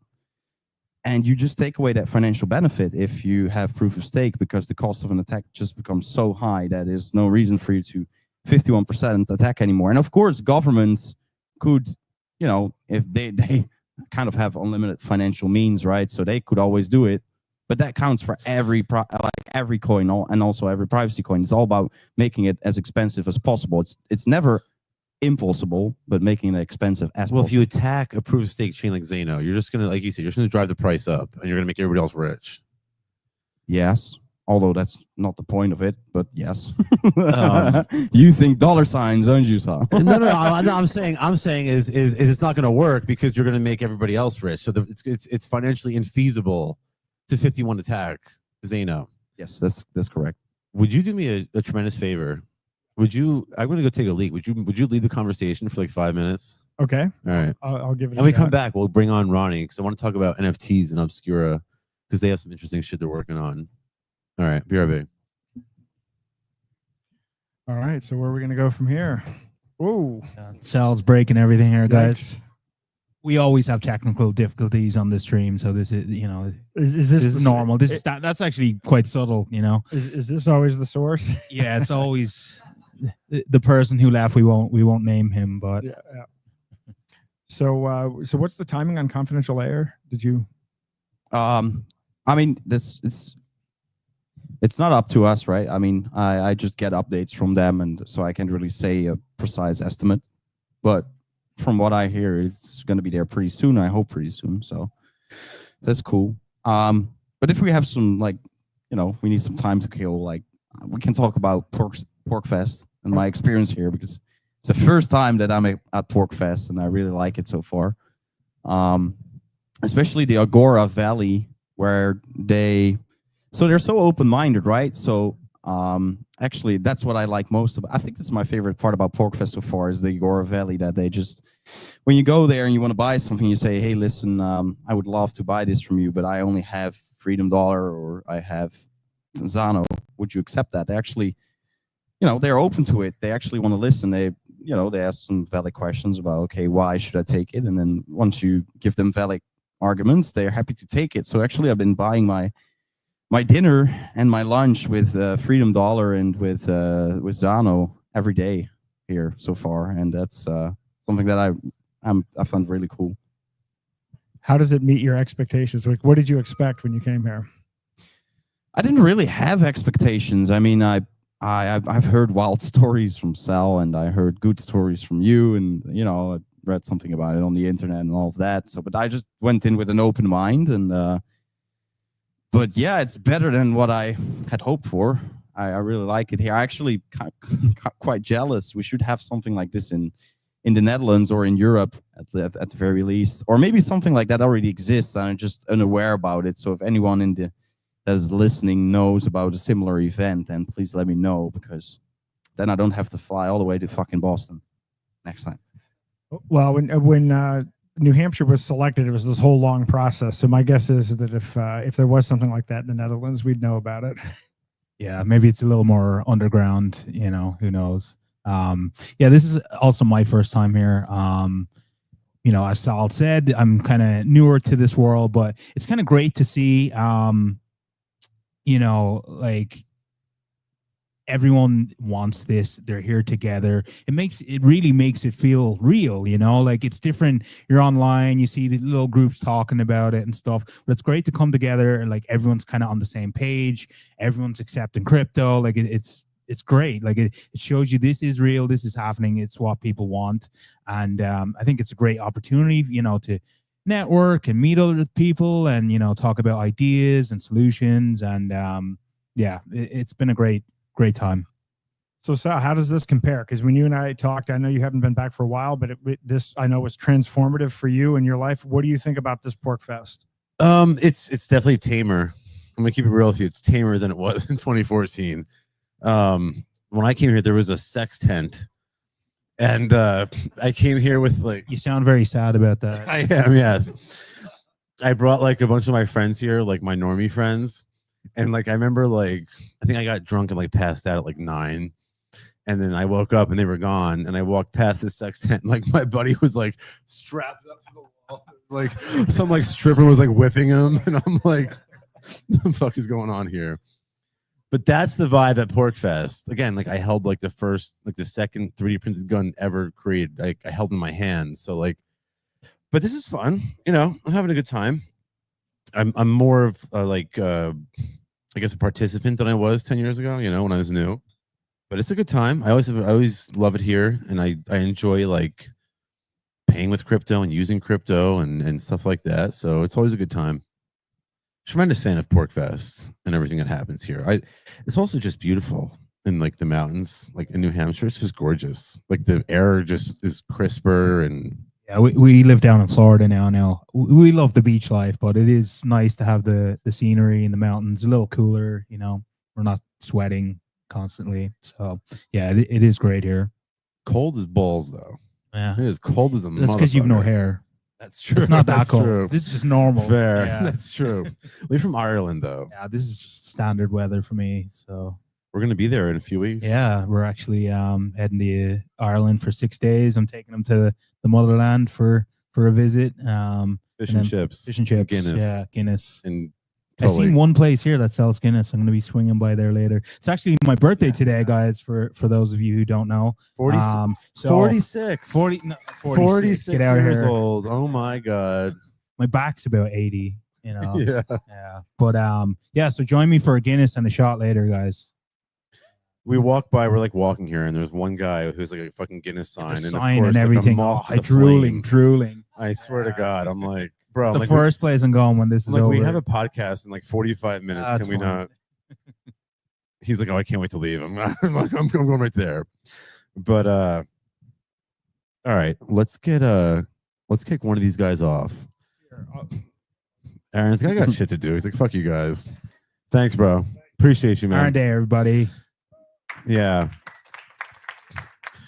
All right, let's get my brother Ronnie up here. He's gonna come and school us on this is I'll let him introduce himself to you guys. We've got guys, give me a like and a retweet. What do I gotta do for a retweet around here? We've got 10,000 people watching on X. We've got, I don't know, 600 watching at we've got 1,000 watching in Prague at Monerotopia. Shout out to our people watching at Monerotopia. We love you guys, and I know you're some of our people were banned, Ronnie. Yeah, I've heard. We were unwelcome, but look, we're fans of Monero, and we don't believe in maximalism. Exactly. I believe in privacy as a general solution. I don't really, again, what I am is a P2P cache maximalist. So whatever works is exactly. You should use what works. If it's Monero, it's Monero. If it's Zano, if it's Bitcoin Cash, if it's Litecoin. Pirate Chain, it's Pirate Chain. Pirate Chain's fire, bro. It's one of the best chains out there. All right, but you're here to talk about NFTs. Yeah. Yeah, so little Who are introduction. you? Who are you? Am I? Who the fuck is this guy, Adam? Who you letting up here, bro? Good question. These weird European people, bro. So I'm one of the weird Dutch guys walking around here. And yeah, I'm part of the Zano guys. I flew all the way from Amsterdam to Boston. Oh yeah. And back here in New Hampshire. And well, I got involved like a couple of years ago. I'm just a really, really big fan of Zano. And I think around like 2 months ago, the Obscura people actually needed some extra hands. And I'm a really big fan of the private NFT platform. What is Obscura? It's actually a privacy-focused NFT platform. So you can mint an NFT there. It's called Built Obscura. on Zano. Yeah, it's actually built on the Zano blockchain. So all the NFTs are private by default. And soon you'll be able to also sell and buy other NFTs there. So that's coming. We just like to build on the get-go, just go on and build new features. A marketplace for NFTs built on the Zano blockchain. That's, in other words, what you're... Yeah, exactly. So for now, you can only just mint your own collections on Obscura. So yeah, it's not really, it doesn't really have a use case at the moment, but the developers are busy trying to get out. When are we going live? I hope in a couple weeks. I've actually got an update that will probably be somewhere in July. So hopefully you'll be able to launch your own collection, I've heard. Can Alex play our little promotional video? Text that motherfucker. See if we can get that going, because you guys will appreciate what we have. Oh, I sent it to you. You've seen it. I got a little sneak peek. You got a little taste of it. I don't know if most people have seen it, though. Have you seen it? I don't think He hasn't even seen it. Wow. You missed out, bro. You got a first glimpse. Yeah. If you can play it, Alex, shoot me a text. That would be cool, because we plan on launching a collection on Obscura when it's ready. Just to draw attention to the Zano blockchain, we're going to call it Privacy Pioneers. It's going to be like one NFT for, different figures in the privacy ecosystem. And yeah, I'm pumped. I think it's going to be great. What I think is cool about having NFTs in a private blockchain as a shitlord, is a meme lord. What I think is cool is that, hold on, here's Alex. Give him a few minutes. He's gonna no, we don't have to play anything else, bro. I just want to show them the NFT collection that we're working on, Privacy Pioneers. But what I think is cool is that as like a meme lord, as a shitlord, like I can't be censored now. Exactly. it's censorship resistant. So There's a you lot can of memes I launch- can't show you Europeans. I'll get in True. trouble. You Yeah, guys you'll- can't see these things. You'll get put in jail, actually. I know. We can't show them half-hour memes. Yeah. Yeah, I know. No, but for real, like, think about a world in which like political art can be tokenized and not censored. That's big. You remember like I don't even know, like years ago, Charlie Hebdo. I don't know if y'all are familiar with Charlie Hebdo. Yeah. He knows. They released a cartoon of Muhammad, and like there was like, you can't do this. This is crazy. You can't draw the prophet. So South Park did it. Well, it's like, but they aired it. They aired it. But like, you can do shit like that now on when we have. I know that's not. He's looking at me like this is not how we want to be promoting Obscura. Like you can draw the prophet. No comment. No. But like my point is, it's available for sensitive, politically Yeah. sensitive art, socially sensitive art. Yeah, the whole goal was to be able to do free speech, like, and share your artwork and whatever you like, you can put up there. Basically. Well, so like I'm trying to like promote privacy and whatnot. So I think by like by releasing a Privacy Pioneers collection on the Zano blockchain on Obscura, we can promote privacy, Zano, and Obscura all at the same time. I actually believe at Monerotopia last year there was this lady, Tatiana. I'm sorry if I'm gonna say her name wrong. Tatiana Moroz, yes. And yeah, singer songwriter. And she was actually, she came to our booth because she was so interested about like in the confident. That was when Obscura wasn't even around. And she was just asking because she could already, lay the link herself. She said, "Oh, so confidential assets. So can I actually tokenize my music, my artwork?" Which she will soon be able to do. So that's pretty cool, right? So Tatiana she has been tokenizing shit longer than anyone else I know. I don't know how long y'all been around, but she used to do colored coins.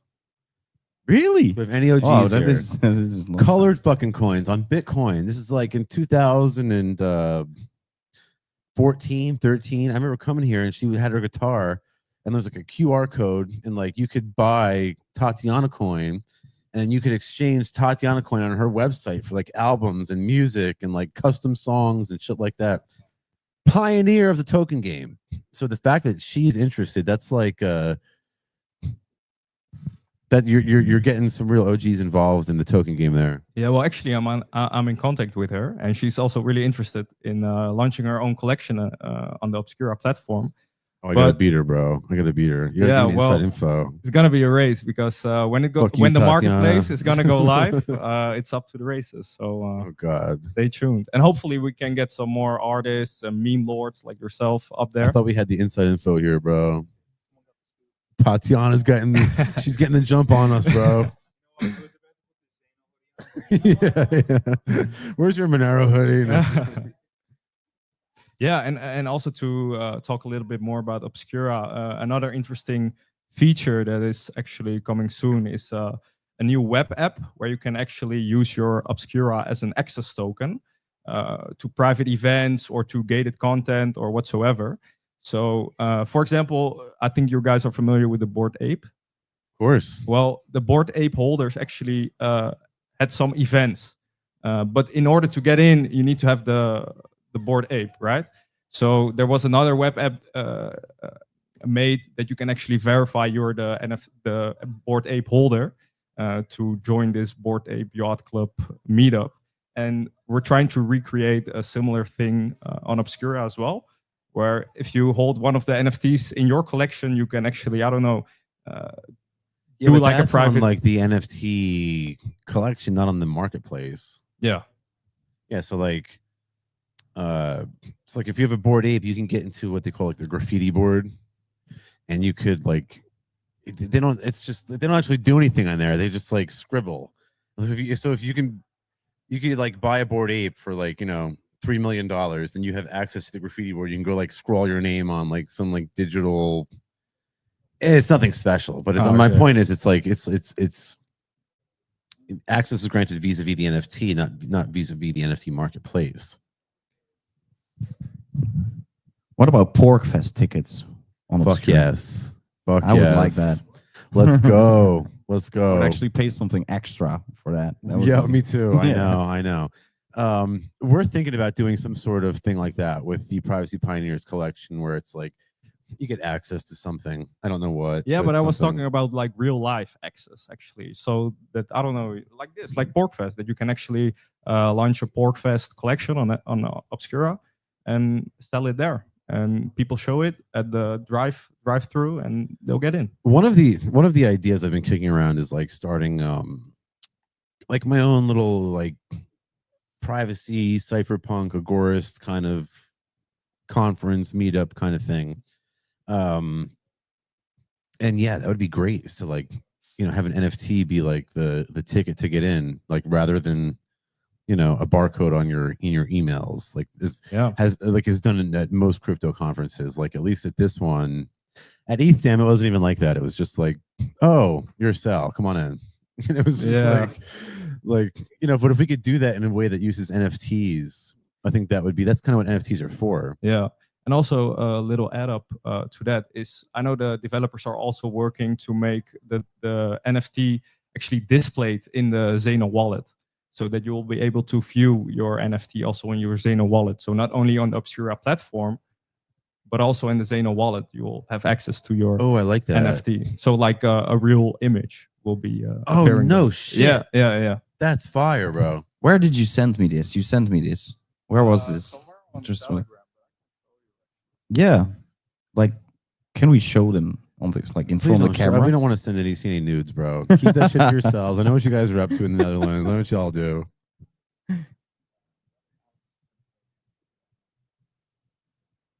Oh, I think we have the NFT ad that's ready. Is it ready? Ah, here it is.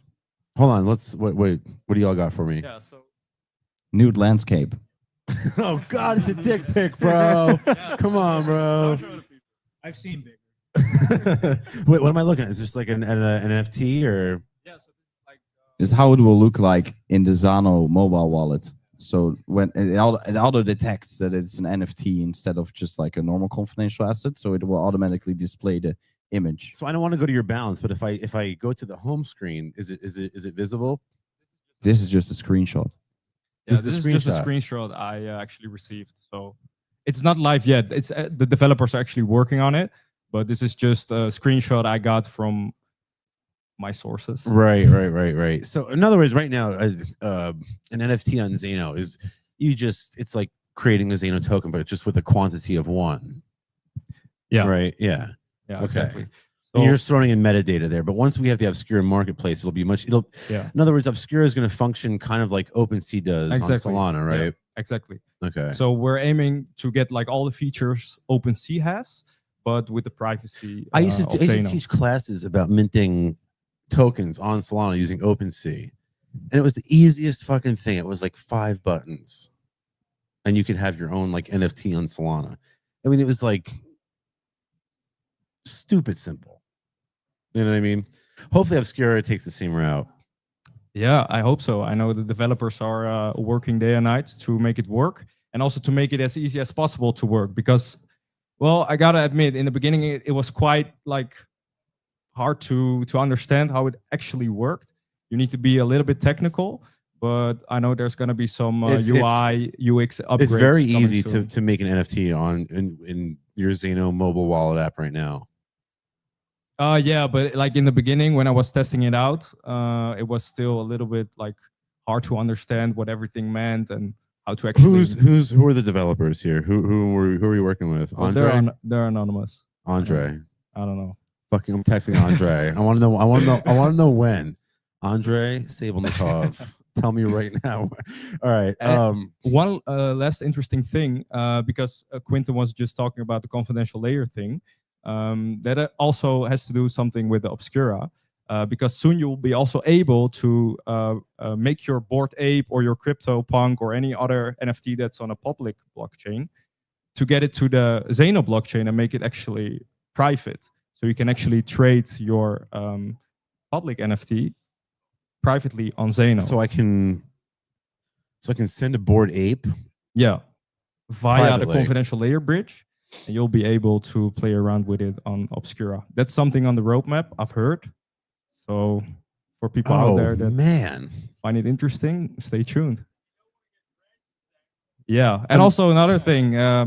Well, I just keep scrolling on my Twitter, and I see just all these wrench attacks, like especially in France. I don't know France, but all these what attacks? Wrench attacks, like the fuck people. is that? Well, like people get like traced down because of it's like on a public blockchain. You can actually they'll cut your fingers because they'll find out that you hold like a Bored Ape or like a CryptoPunk.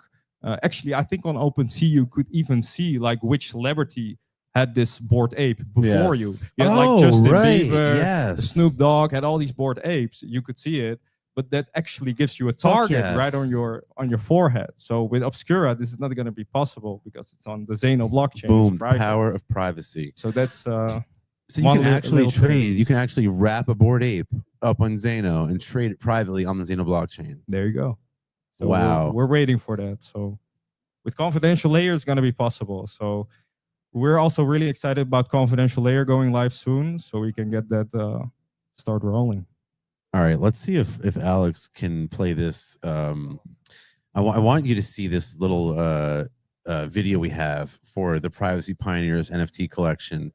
Alex, if you're ready, fire at will whenever you're ready here.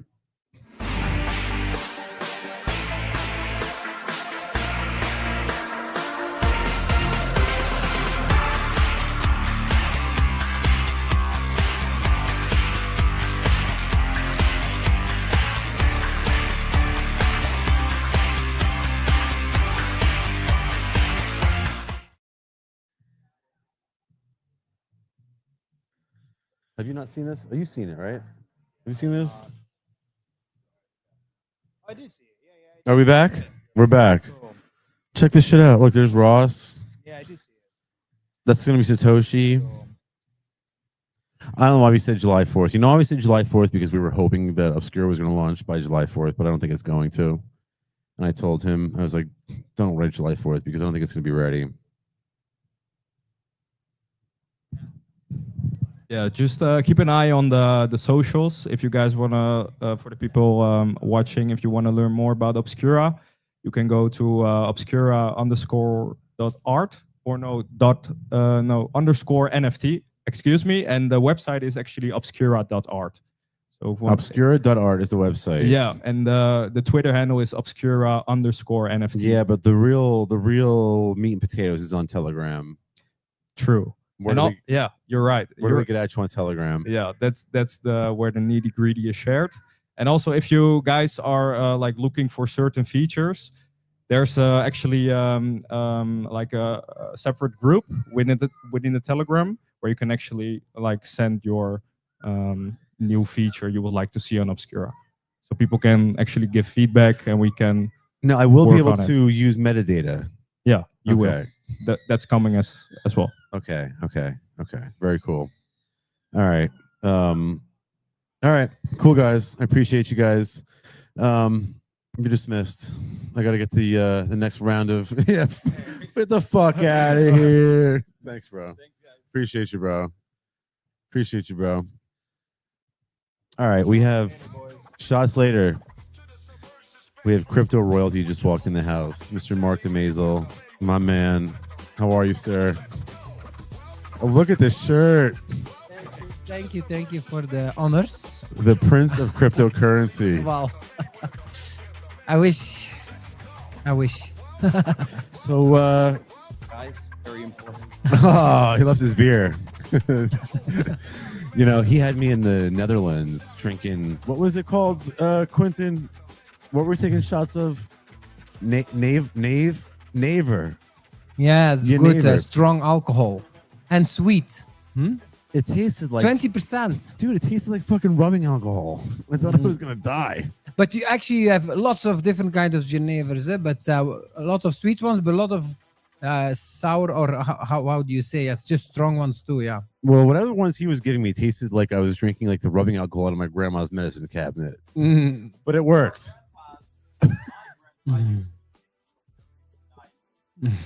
Oh God. Slop Moochoo. That's what they say about me every night. Sloppy, slop Moochoo. Yeah. So, Mr. DeMazel,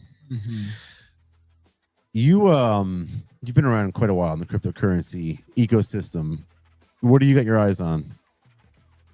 I mean, obviously, I can see from your shirt. Yeah, so I'm promoting my latest bag, Zeno, But it's your bag for a reason. every couple of years I pick one, and only the first one was the right pick. All the other ones were not. So I hope this one was a good one.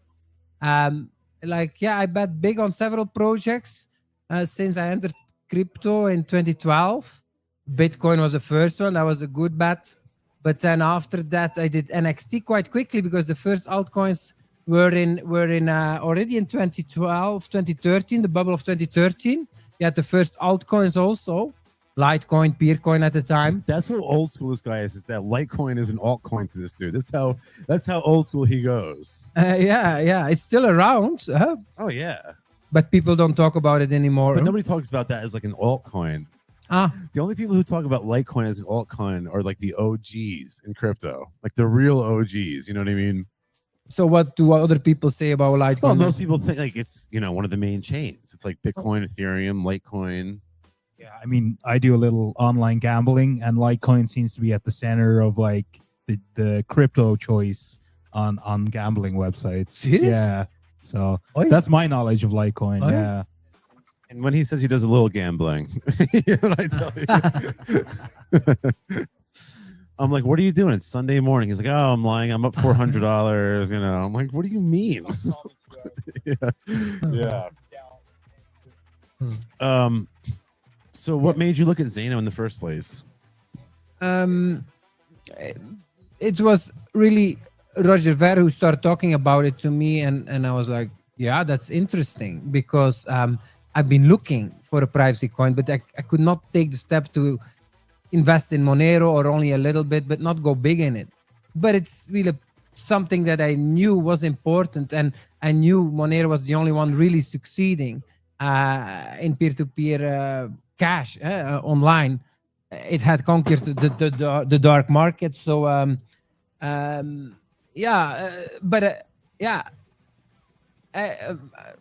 I thought that Monero, just were too many things that put me off to really invest in it. And so when Roger came with Zano, I looked into privacy coins, but the other projects also looked so small and not much.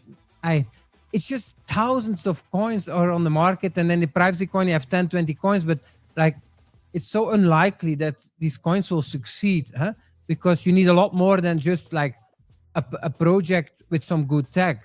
You need real marketing behind the project, or that can be commercial marketing, or it can be evangelism, but the word needs to get out. And I have just invested in many failures also. So like, yeah. But Monero and Zeno have done well. Monero is killing it. Zeno was one of the top 10 performing coins last year. So, I think we've done, relatively speaking, fairly well. I mean, Zeno outperformed BTC last year on a percentage basis. Yeah, but that's not really for me a sales point, because that means it went up, and you might be too late now. It's true, it performed strong, but that's not something attractive to me price-wise. But you're like, an investor type. Like I see you posting charts and stuff like that. So you're clued into the Bollinger Bands and all those tools and whatnot that I'm not. So I mean, Monero's done well. A lot of these privacy coins have. My point is, the privacy coins have sort of outcompeted, BTC and ETH and even Bitcoin Cash, which we'll get to in a moment. Yeah, Zano did well, but I think that's mainly because Roger last year, because Roger Ver and myself and some others have started buying into that, and that of course lifts the price because the markup was very low. What was it, 50 million maybe, and now it's 150 million. It's still very low. But yeah, if you start at 30 million and go to up to under 30 million, that's tremendous growth in market cap. But yeah, you're still very low. So that's why I still promote it, because I think it's still a great investment, because the market cap is still very low. But yeah, as an investor, your approach is much different. Many people, when you tell them, hey, it did well price wise, they're like, okay, then maybe I should look into it. But with me, it's the other way I around. agree with you. Yeah, With me, I'm it's the like, same way. then I am certainly not going to look into it. But if you tell me like it really went through the floor and everybody's negative about it, then I'll look into it. Yeah, I know. That's because you're a good investor. Yeah, that's why. because, yes. Yeah, when everybody wants to sell is when you should be buying. When everyone wants to buy is when you should be selling. Indeed. And that's what I liked about Monero, and why I also took the step to invest in it again, is that sentiment was really bad, actually. Just 2 years ago. Yeah, it held, the price went not down as much during the bear market, but it also didn't go up at all during the bull market the past 2 years. It was one of the last ones to go up. It remained around $150 for very long, while other projects start to pump. I'm talking about Monero. Monero, yeah. But now it's what, $200-300? So now it doubled to $300. But price wise, it's not performing that strong in this bull market yet. But it also like held a floor quite high at $150. So it continuously slowly is actually gaining market ranking in the crypto hierarchy of coins, Monero. But no, there's certainly no bubble going on. Like it's getting kicked off exchanges, and that has a negative effect on the price. Less and less people are into it just to invest in it to make money off of the price speculation. But that's very, very bullish, because that means that the price is really supported by actual real usage. Exactly. That's from a value, as a value investor, that's the best you can have. This is why he's a good investor and I'm not, because he's able to spot this kind of shit. Yeah. All right. Well, let's talk a little bit about Bitcoin Cash. You and I are both, or are, I don't know, I'll let you decide, promoters of Bitcoin Cash. And I recently got back from the Bitcoin Cash conference in Slovenia, the Bitcoin Cash Blitz conference. And the message that I tried to promote there was the need for privacy on the Bitcoin Cash blockchain. I think that I don't want Bitcoin Cash works so well as peer-to-peer cash. I don't want to see us lose ground as the privacy coins take off. Are you still promoting Bitcoin Cash? What are your feelings about Bitcoin Cash today? Talk to me. Yeah, so I went really big in Bitcoin Cash. Exchanged all my Bitcoin BTC for Bitcoin Cash. Before it was even launched in 2017, there was a futures market.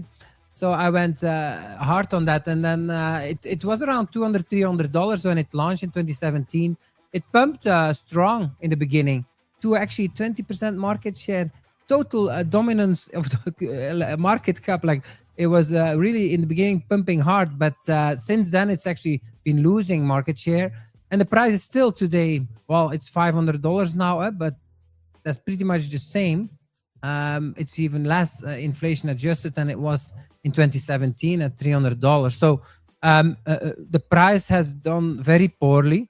It has been extremely volatile, extremely weak during bear markets, and actually weaker and weaker during bull markets. When you look at the price performance, when you look at adoption, I'm not really convinced. Like, okay, the amount of transactions goes up over time, but they are extremely cheap. It's very easy to fake those stats. With Monero, you also see a rising trend in amount of transactions, but they are expensive transactions that you can't fake so easily.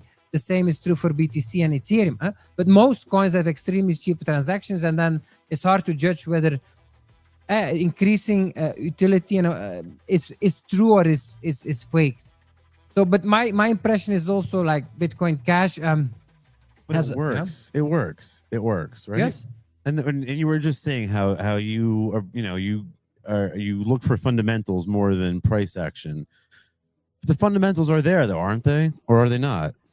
Well, but it's true. It works well. But that's not enough. Huh? Like you really need a lot more to make a project a success. And yeah, I lost my faith in Bitcoin Cash the past 2 years or so. Basically, during the bull market of 2022, I was so disappointed how much it crashed that I could tell, like, yeah, there are whales selling their positions here, and actually it's for good reason. Like peer-to-peer merchant adoption is not the right approach. Like you're not gonna win.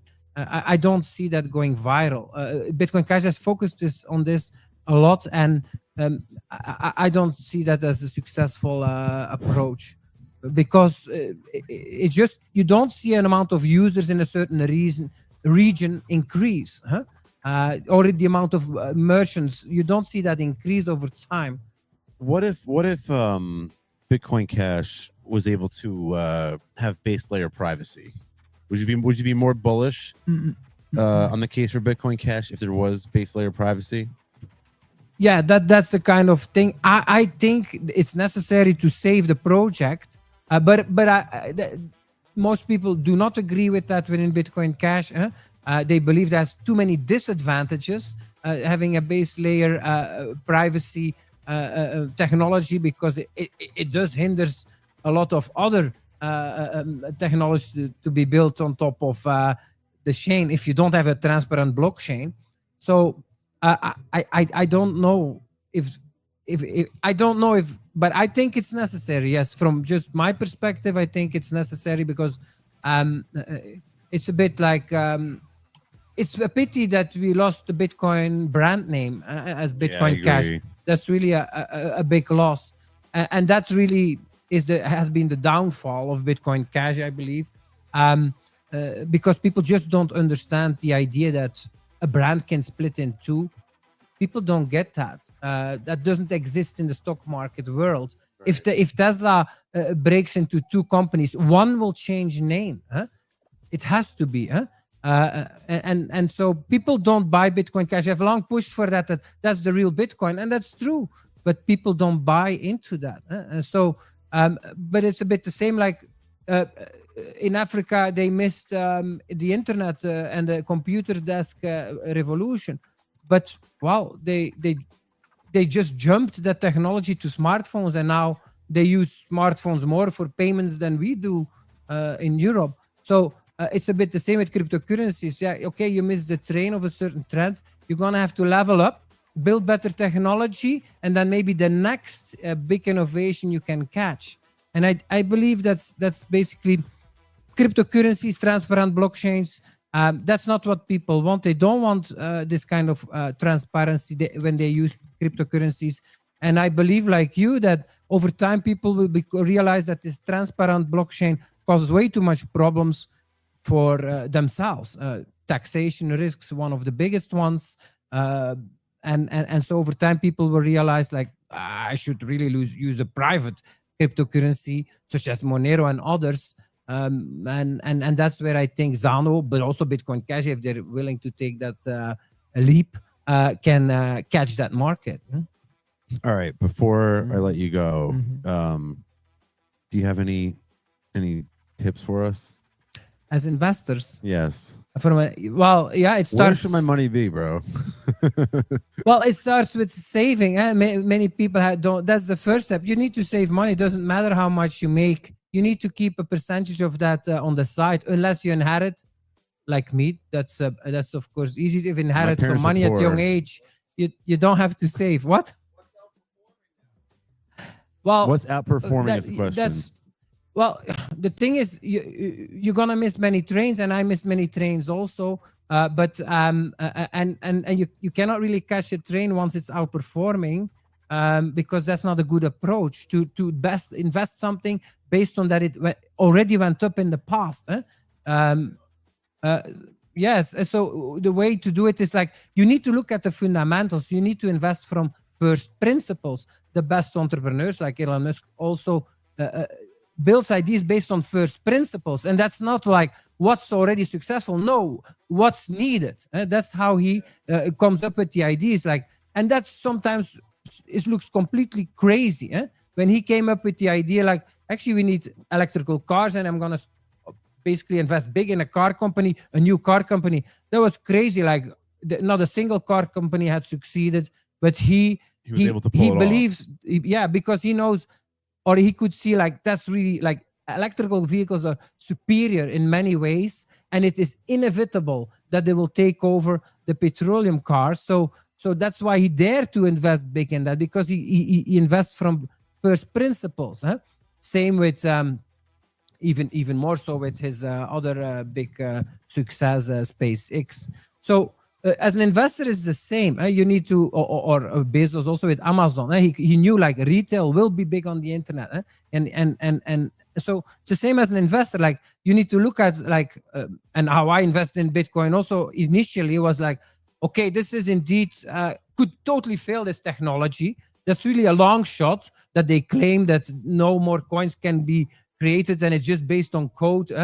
But yeah, the amount of transactions are going up. Clearly, usage is going up. And even if it fails, it's a very good idea, and the technology will be improved. And so, yeah, I think if you look at from first principles, crypto is succeeding here and there, but failing on many other ways too. And so what's really needed? And I think, yeah, that's what I do. I believe when I think of first principles, but sometimes you're really wrong with that. Actually, I also thought I invested in NXT in 2013 because I believed like, okay, assets, we have digital currency, we have cryptocurrencies, we will also have crypto assets. So I invested in NXT, but that failed. But Ethereum actually took that market. But just because you were early doesn't mean you were wrong.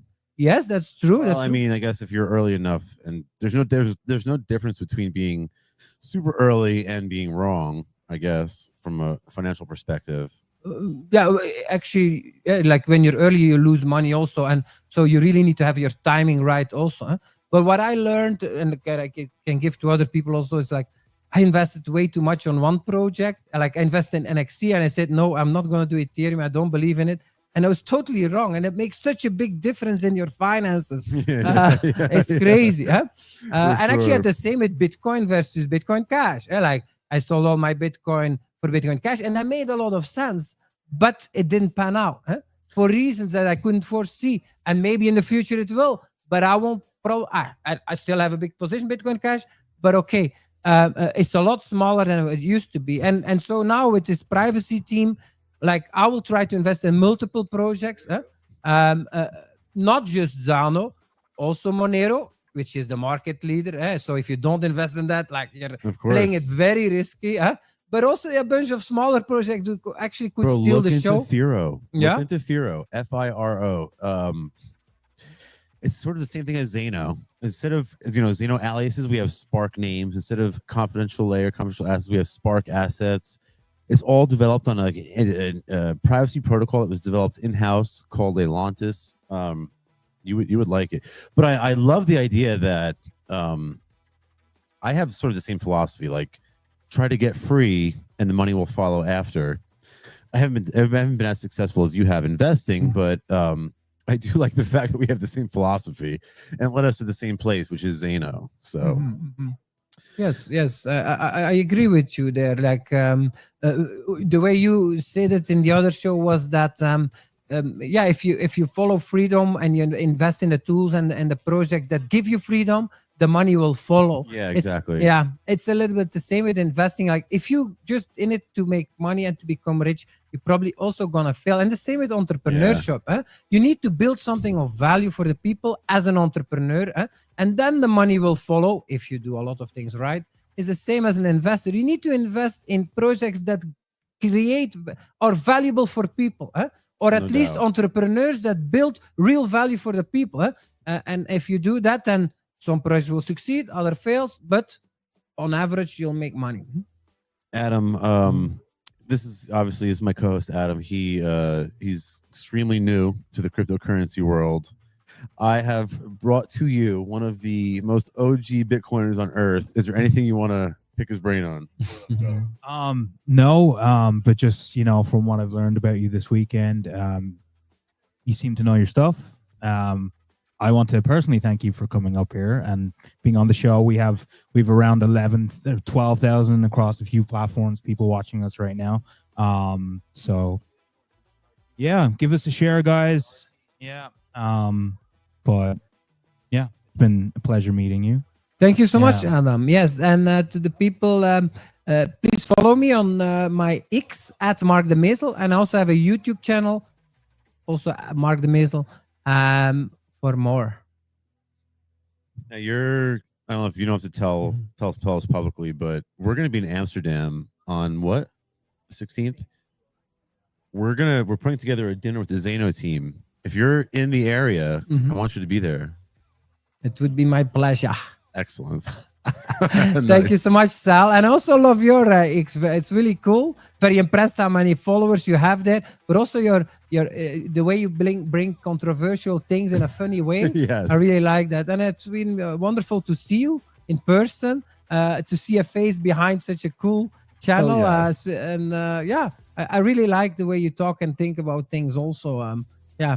Man, coming from the Bitcoin OG himself, that means like a lot. I appreciate that. All right. Cool. Thanks, Get guys. off our stage, bro. I love you, bro. All right, let's get we have some special guests from our favorite wallet right now. Edge Wallet. #1 multi-chain privacy focused wallet in the ecosystem. Even someone as stupid as me can use it. Satoshi Nakamoto's daughter, Elizabeth Nakamoto, is here. Come on up here, guys. Come on up, guys. That is your last name, right? Elizabeth Nakamoto? It's Shimamoto, but I thought it was a fun play. Same so. shit. Same shit. You don't look Japanese. Thank you. I'm half. What do you So- thank you? I don't know. Like, your poor mom. I hope your mom's watching this. I don't know. I maybe had a little bit too much tequila earlier. I don't know. Hey. All Yeah. right. Also, happy birthday, Adam. Yeah. Oh my gosh. 53 years old. Wow. You look great. 50 fucking 3, guys. Celebrating with you in MoneroCon and on X around the world and here in New Hampshire. Yeah. We'll celebrate. Yeah. So,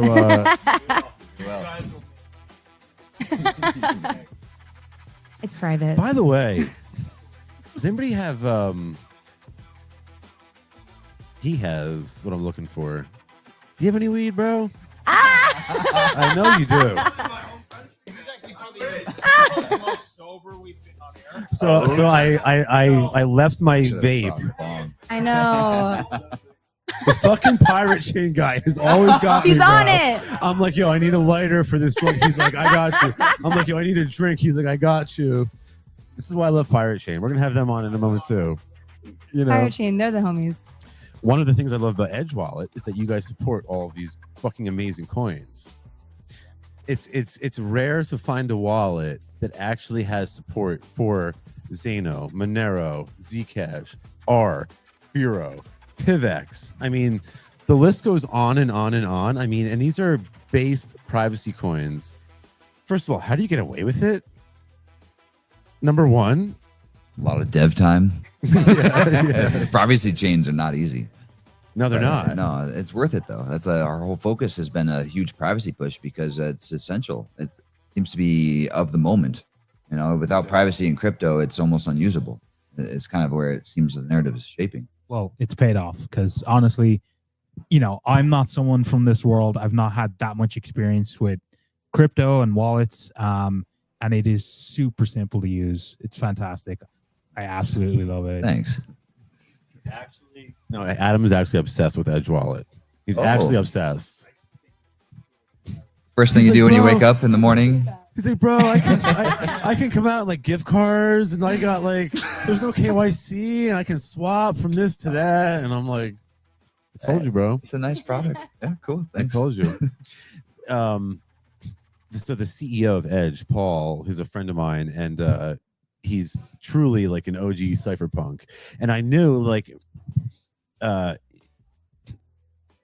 enjoy finding projects where the founder or the CEO is like a fellow traveler, and they're also like a freedom lover kind of person, like another cypherpunk. So me and Paul were hanging out in Amsterdam, and I drank way too much, and God bless him for still hanging out with me. Yeah, I know. Yeah. Well, I know. And I was 3 sheets to the wind, and God bless him. He like stayed with us until like 2 a.m. And yeah, he is a trooper. He is a trooper. Oh no, I know. We had him out. And the more I learned about Edge, I'm like, wait a minute, there's no KYC, and I can swap. I'm like, wait a minute, for over 130 assets. I'm like, wait, and you have all these privacy coins in support. And then I learned about fucking duress mode. And meanwhile, this is when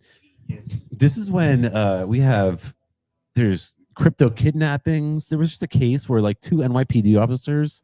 Did you guys see this? No, there's like literally like NYPD cops kidnap. I'm from New York, so I'm not surprised to hear any of this. NYPD is the world's second largest terrorist organization behind the United States military. Terrible. Fucking criminals. That's another story. We can do another like marathon stream just on the NYPD's abuses against me. That's another story. But yeah, I lost my train of thought. Duress mode. The NYPD kidnapped somebody, and they like, I'm not even, look it up if you don't believe me.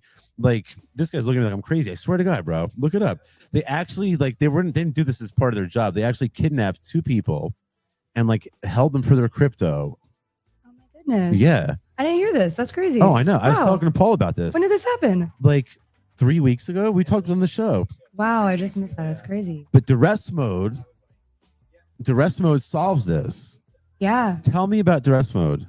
Yeah, so duress mode's our newest security feature. And basically so in Edge, you have a username and a password to get into your account. And then you also have a PIN. And so with duress mode, you can put in a separate PIN that's dedicated to your duress account. And when you put that in, it launches a decoy wallet. And so with that, the decoy wallet, it is real funds, but you're able to launch that decoy wallet, and you can be like, say I got kidnapped, and I was like, oh, take my crypto. Take my crypto, okay. And I put in my duress PIN, and this is all I have.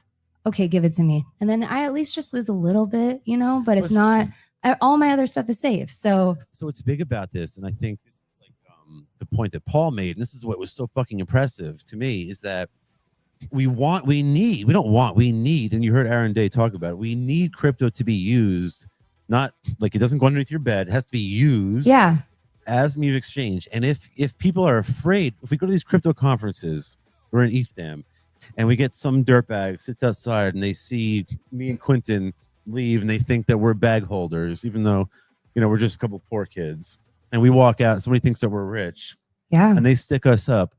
Now, listen, people are afraid they're afraid to actually use crypto. But with duress mode, we actually have the ability now to go out in public with the crypto on our mobile wallet, because we're going to use it. And we don't have to fear, being jacked up or having a target on our back because we're at a crypto conference. Because people see that these crypto, and they think that you have money.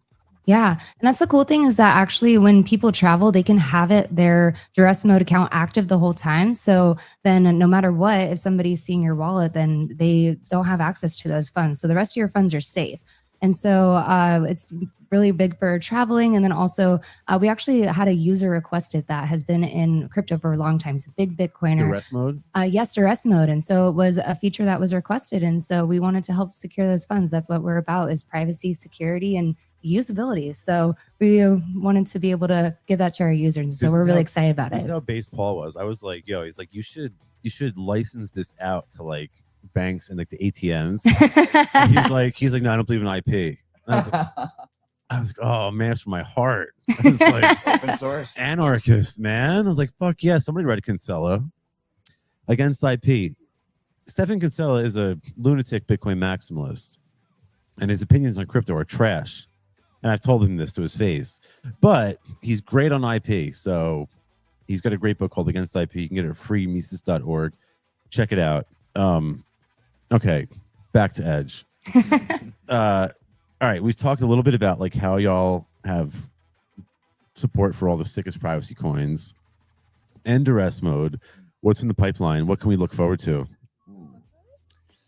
All right, just a few. Give me the little, fucking just lowdown, a few, bro. Just a Nobody's. little Look, they're not going to tell anybody. All They're with right. us. All right. Okay, these are just your guys. Yeah, no it's big like- deal. I guess a sneak peek for Yeah, like everybody yeah. All right, I can Shh, say guys, one. don't thing. say anything. All right. Keep it on DL. I've got some features we have to talk about too that I want to request. We've already spoken a little bit about it. Yes, and it's in the works. Yeah, yes. I don't think you introduced yourself. Oh, right. Yeah. Okay. Yeah. So, all right. My name is Daniel Millara, and I work at the Edge support office. So, when anybody's having any crypto troubles or even just has basic questions, it's a simple tap help in the top left corner, call for assistance. You can text or email us too. But the fact that you have a support team of 4 or 5 different people able to respond within 24 or 48 hours to any crypto questions you have or concerns, you don't find that very often. Coinbase, good luck trying to talk to them, et cetera and so forth. Crypto support is hard to come by, and I have a lot of respect for my boss for putting our department into motion. What's coming in the pipelines, it's exciting. We've been talking a lot about the NIM network and Tor, essentially using different decentralized VPN protocols to obfuscate our IP address. It's a huge privacy concern. Whether you're using privacy coins or public coins, when you're broadcasting NIM, I've heard Paul mention it. What is it though? I don't know. In a nutshell, you can think of it as a decentralized VPN service. Ooh, Yeah, I like that. Yeah, we're still figuring out how exactly that implementation is going to work. It's not live yet. The developers are working on it. But the idea is that we're broadcasting crypto transactions and these payloads across the internet, but we're also sharing our IP address, which is a concern for our internet service providers or anyone that could follow our IP address. If you're not using a VPN, having one natively baked into your wallet application sounds like a cool idea. So that's something we're working on now. And what that'll be part of Edge? Part of Edge Edge ecosystem? Yeah, part of just using the wallet, you'll have your IP address not being broadcasted all over the place. Fuck yes, Yeah, bro. that's the idea. Yeah, like I hate there's a lot of like VPNs now that aren't actually that private. It's like, what's the point of it existing? Like, yeah, because yeah, so that is definitely interesting to hear. Yeah, have it baked into the I'll be application you're keeping an using. ear out for that. Let me know. Guys. Awesome. Too good to us. Yeah, VPN done that. Something to look into. Awesome. Like, I can do that. Okay. Also, there's an addition to Litecoin, MWeb. Have you heard of MWeb? Of course. Yeah. So privacy for Litecoin is in the radar. We're working on that as well. All right. You know what I got to ask you about? We have to talk about. Oh, Dun, the dun, mascot dun. is here. The cutest dog. Can we get this dog on camera? Come on, baby. Look at the collar on this. Yeah. Also, since Daniel's on our support team, I gotta say, next week we are launching our Signal support line, and so we're super excited about that. Since we're all focused on privacy, and so it's a fully private way to communicate with our support team. While it's awesome that we have a real human support team, then you can still stay private. So we're really excited. When users reach out to support, it's expected that they're giving up a little bit of privacy. They're reaching out by their email or whatever. So we put a lot of time and effort to make it so that people could use the Signal app to reach out to us still. Paul fucking loves Signal. Oh, goodness. I'm like, what? Like when I first met him, like, what's your Telegram? He's like, what's your Signal? I'm like, okay. That's how you know somebody's a real agorist. It's like when you ask them for their Telegram and they're like, nah, Signal. I'm like, okay, like, all right, fine. Yeah, we're really excited about that one. So Yeah, cool that's stuff. that's pretty sick. Look at this dog. Is this the cutest fucking dog ever? I love the glow in the dark. He I must have know. been at the party over there, I ready to know. go. Loves the camera. Yeah. Loves the camera. I love it. Center stage. That's what's up. Front and center. Okay. Distracting, huh? Sorry, the dog's too cute. The dog's too cute. I lost my train of thought. All right, privacy, Edge. Okay. Cash Fusion, Bitcoin Cash. Look, here's the bottom line.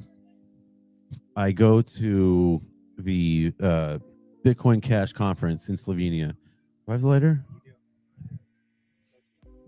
So I go to the Bitcoin Cash conference in Slovenia, and I go with the intent, now I'm in privacy coins, and I go with the intent of telling everybody, like, look, guys, we need more privacy in Bitcoin Cash, and I do, and I'm sitting at the bar one night, and this guy comes up to me, and he's like, Sal, do you know that if you download Stack Wallet, they run Cash Fusion constantly, which is it has a higher anonymity set than Monero, which makes Bitcoin Cash essentially private.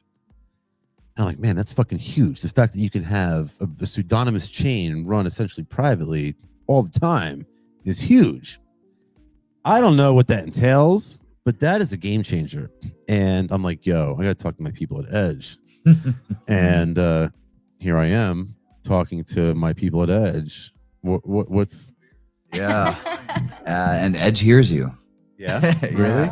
For real? No, yeah, we're looking into it. Comparing. Yeah, the issue with that similar is like Samurai Wallet. When we're having kind of mixing technology, how kosher is it really? We don't know. We're looking into other technologies. I heard of Arc as well, another possibility to essentially kind of create privacy, but it's not like necessarily regulatory issues. Yeah, regulatory issues around privacy stuff. It gets a little bit scary when the waters are not clear yet. So it's murky waters in terms of regulation. So we want to make sure that we're providing the best privacy, but still don't playing the rules. We can't have Paul. No, we want Edge to survive the test of time. Yes. We've had enough casualties in the war on crypto. Yeah. So we were trying to do things by the book so that everything is above board. For instance, we're never touching the money. We're never the custodian of funds. We're just the tech stack. We're making sure that everybody is having their private key in their own hands only. Yeah, Paul's like, he's like, I don't collect KYC. He's like, I don't want your information. He's like, it makes my life hell. I don't actually want it. It's such hell that there's a lot of data collection that apps do that to make the app better. And we essentially, by principle, don't collect any of this data. No tap data, nothing. So we don't know who the users are. We don't know which accounts are owning to which person. We don't have any data collection at all.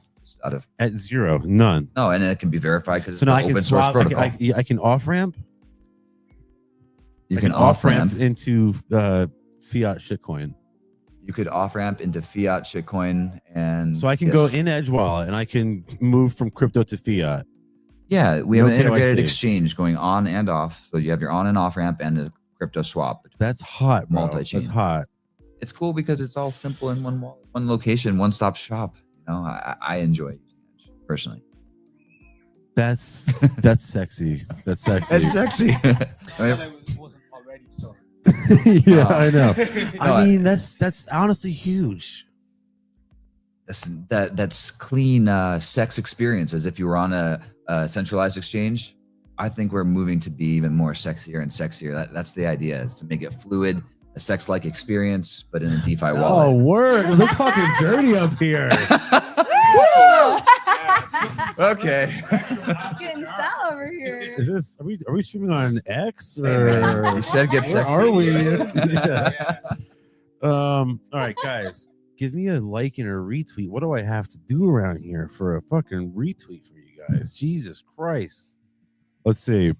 I'm up to not enough people. It's embarrassing. We only have like 11,000 people watching right now on X, and we have another 2 at Monerotopia. Shout out to our friends at Monerotopia who are watching this, and MoneroCon in Prague. Shout out to all of you guys. God bless you. Thanks for hopping in here. Number one multi-chain mobile wallet in the world. We are here with 2 of the leading people from Edge. Elizabeth Nakamoto, Satoshi's daughter, who was renowned for Japanese heritage. That was an accident. I'm sorry. I'm just too nice. So I just accidentally said thank you. So, but thank you, but not. I don't know. Yeah. Duress mode. Duress mode activate. Dun.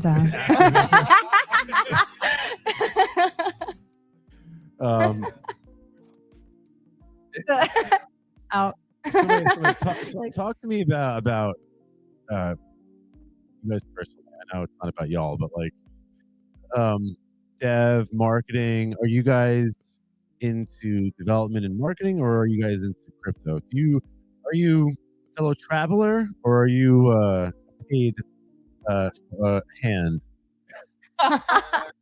All right, I see you, Sal. I'm coming to fireballs tonight. No, I love it. I love how raw you are, honestly. I have to be. I started working at Edgewall about like 3 months ago, and so it's been an amazing experience. Honestly, I feel like, especially being at PorcFest. So I was at the Bitcoin conference 2 weeks ago, and that's like one side of the spectrum, right?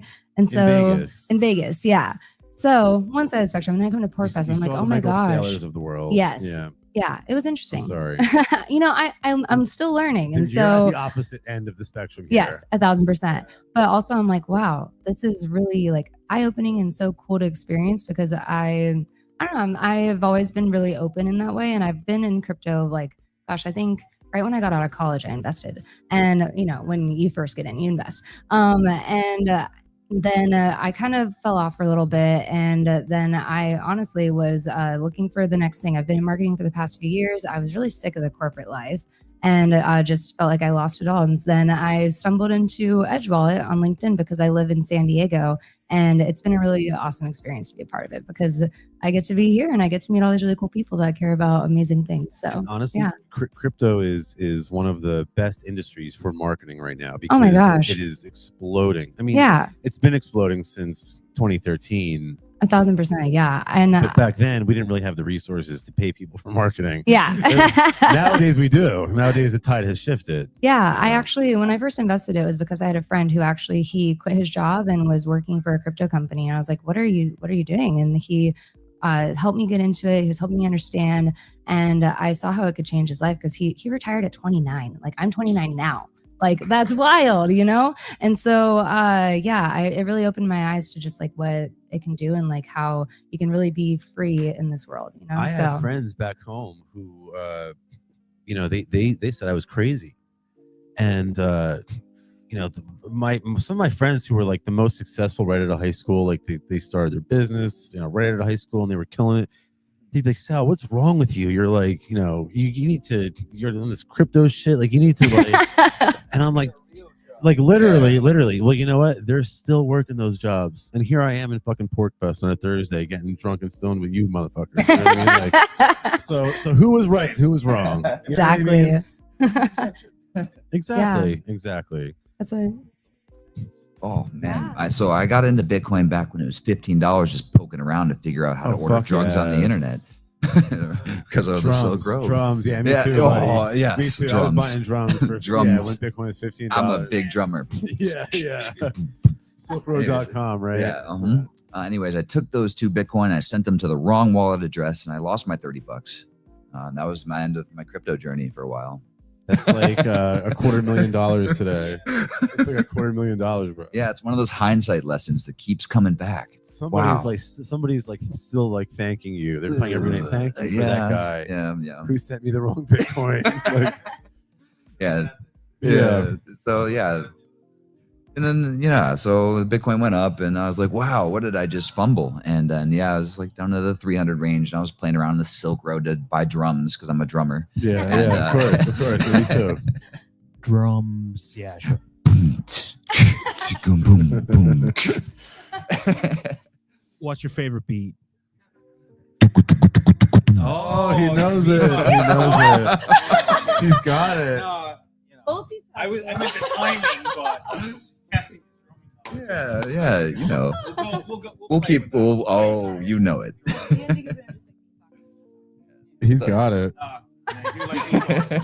right, so you were buying drums from Poland for Bitcoin in 2013. Fascinating experience using PGP encryption to make sure my address didn't leak to some random person online. Make sure only the intended person could get it. So it's like kind of getting just a handle on weird privacy protocols and what's possible on this weird internet thing that the mainstream hasn't touched yet. And I just kept researching and exploring and surfing the blockchains. Fun time, my goodness. And then before you know it, there's more money than I realized I could make in so many years. So I sampled retirement for a little bit, and then I was just going to meetups in San Diego and hanging out at Edge office whenever they would invite me there to hang out as a community member. Oh, hell yes. And so I had a lot of FaceTime in there, and then they're like, "You work for support?" I was like, I guess so. I'm already They're answering the "Can you phones come in anyway." Yeah, Might as no, well. it's been fun. It doesn't feel like a job. I go to work and I Oh, enjoy hell the hell out of yes. it. Dude, Yeah, if you it's a lot of fun. I tell everyone, it. if you can find a way to earn money and enjoy it, you essentially are It retired. doesn't feel like work. No. Yeah. Yeah. I get to help people all over the world every day with problems that are very intimate. You know, this is money. This is Yeah. hardcore stuff. And it's new money, so they don't understand it necessarily well yet. This is why, as Agorist guys, we promote entrepreneurship, because if you actually do what you love, I mean, it sounds like cliche, but you truly never will work a day in your life. 1000%. You know, I'm blessed by the Lord that I get to earn a living by talking shit about politicians, which I was doing for free before I started getting paid to do it.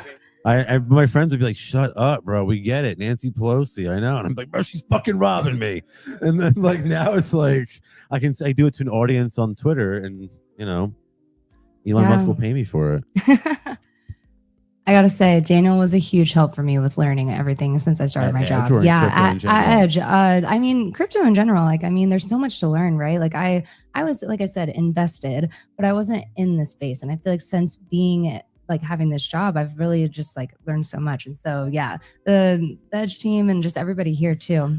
It's awesome. The crypto community is so open to helping everybody learn. So, And you know, when you were talking about, you know, buying drums and stuff. I have a buddy who used to also buy instruments, and surprise, surprise, right? And he would buy instruments from Poland, these fucking degenerate Europeans back here, Yep. flooding the United States, Netherlands, with their poison. And, yeah, so he went to jail. Wow. Yeah, but it was the best thing that ever happened to him, because he went to jail for a year and he couldn't spend his Bitcoin, and he got out of jail and he was rich. Wow, interesting Yeah. story. Yeah, and I was like, bro, going to jail was the best thing that ever happened to you. Yo, forced He delayed gratification. literally, I don't know, he must have been 26, stopped working, moved to South Carolina, didn't like it, so he moved to Denver and bought like a barber shop or something, or some kind of business. Now he just lives out there and goes to concerts, and he's still doing the same, playing the drums, the same drums, as he used yeah. to. And but it's like, and my point is like, you know, at that time we all thought that we were all sort of protected by the pseudonymous nature of Bitcoin.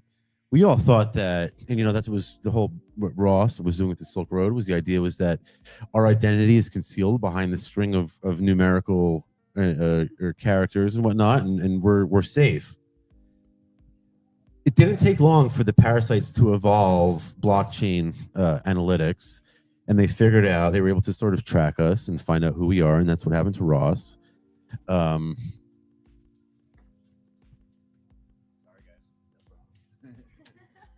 And This is honestly, side note, this is like the smoothest stream we've ever had. Like minimal problems. So that's nothing. Yeah, you know. So this guy, we gotta send this guy some Zano. yeah, we got you, bro. Yeah. He's running the stream. But now we realize that privacy is more important. Like back then, we were able to get away with this shit. Nowadays, we can't. And Edge sort of appreciates, like, they actually support our mission in like promoting that privacy, and that is what I sort of. You need the platform. Like it's not just about the coin. Like you need a way to use it. You know. It's also their dedication is unique in the mobile wallet ecosystem. So I appreciate that about you guys. Yeah, thank you. All right, before we kick you off, any closing statements about anything crypto, Edge, in general? you know, I guess if I had to say one last thing, I just made the new catchphrase for Edge. So I think I like it. Privacy isn't optional. It's your edge.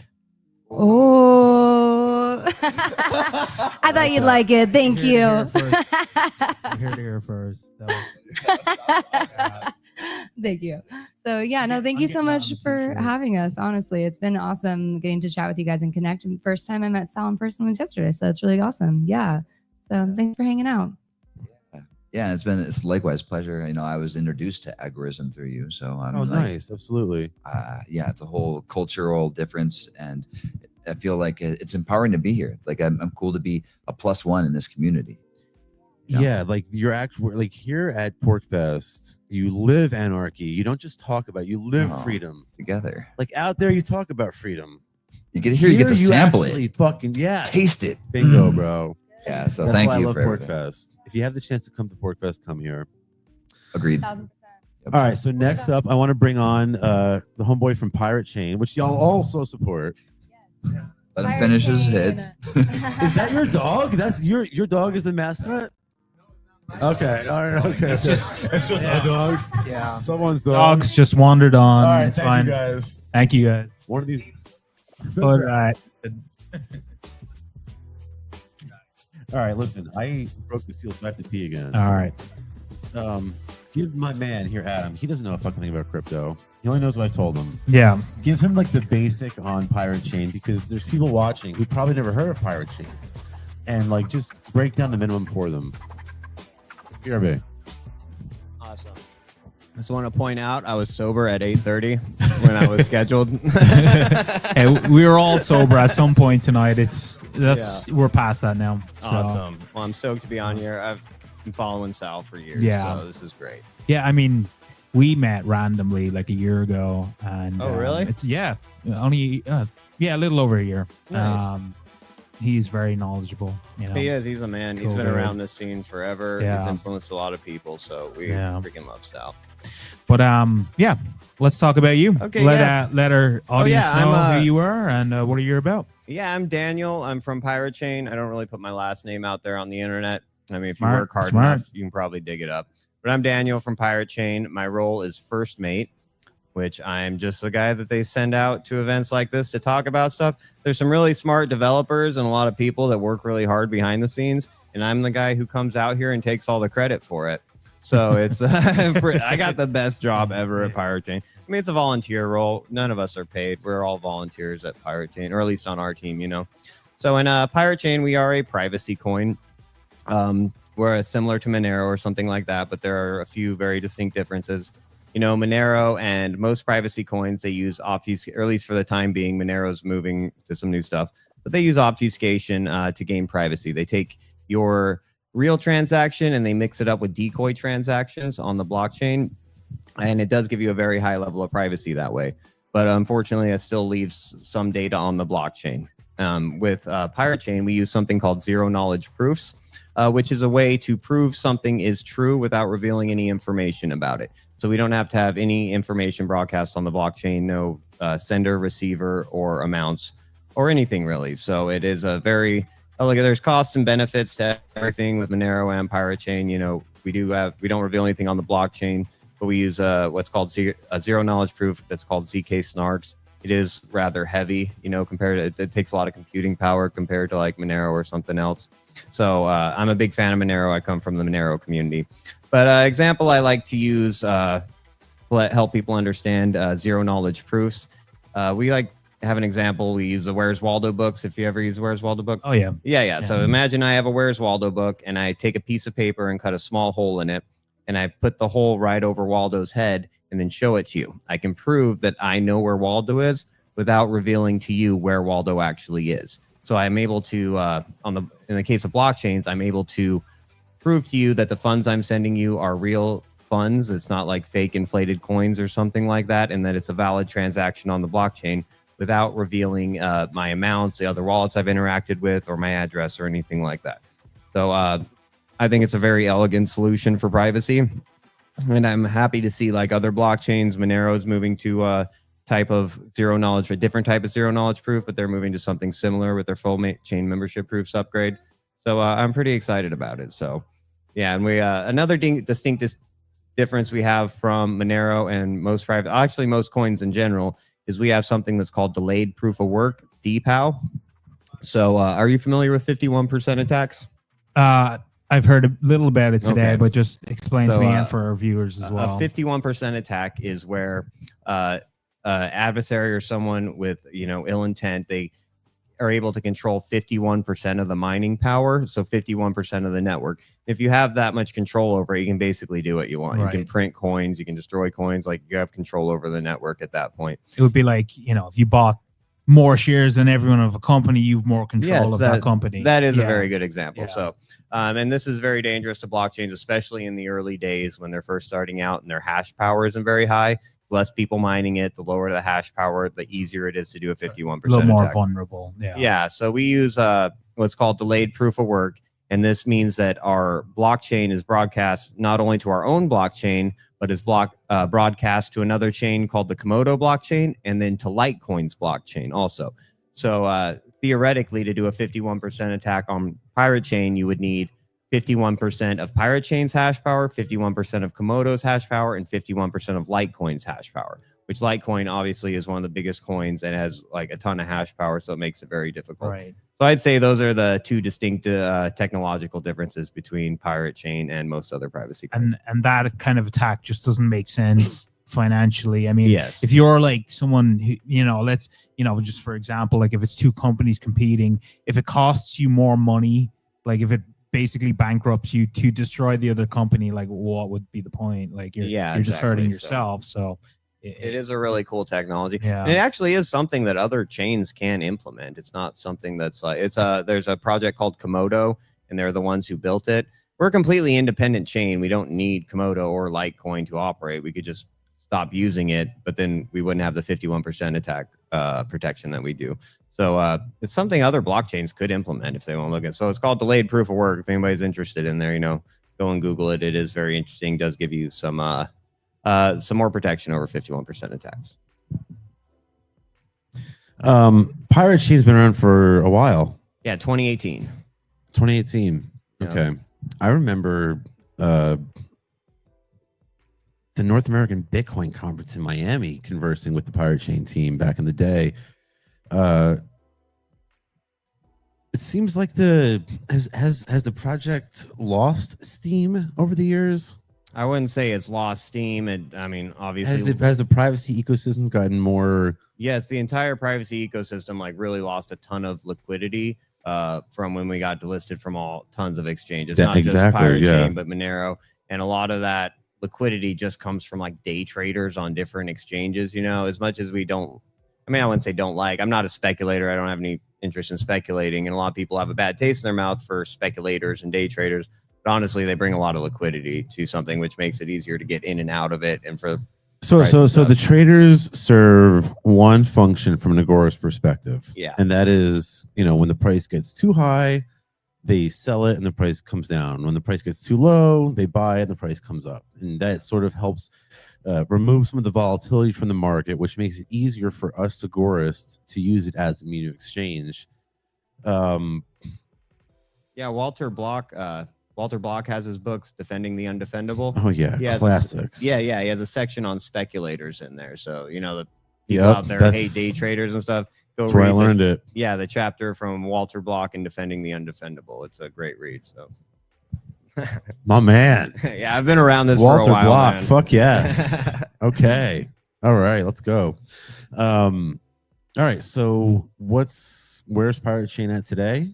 And what's next? Well, the next big upgrade we're really working on is what's called the Halo 2/Orchard upgrade, which we're a fork of Zcash. I don't know if I mentioned that before, but we forked Zcash because we found that they were the first to implement zero knowledge proofs as a privacy protocol. What was that fork about?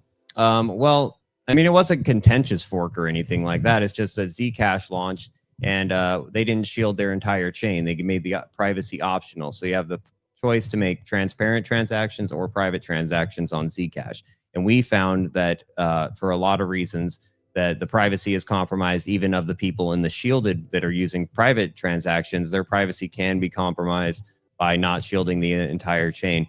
Because there's like certain types of like timing attacks, they call them and stuff, like where if you send a specific amount of Zcash into a shielded transaction, so if you're going from a transparent address to a shielded address, you can see half that transaction. You can see the address is leaving and going into it, but you can't see where it's going. So they can do timing attacks where if they see an exact amount of right, yeah, they can figure it out when they go out. And also when you have those transparent transactions, a lot of the exchanges and institutions or just services you work with, they won't accept the private transaction. So there's quite a few exchanges that you can't deposit private Zcash into or withdraw it. You have to do it for transparent. That really screws up your privacy. If you buy a bunch of it and have a specific amount, send it to a shielded address, then try to sell it at a later time, and it's the exact same amount going. It's really easy to link that or use probabilities to assume that both those transactions belong to the same person. Right. So we found it, and it also makes it for more fungible. You know, Pirate Chain,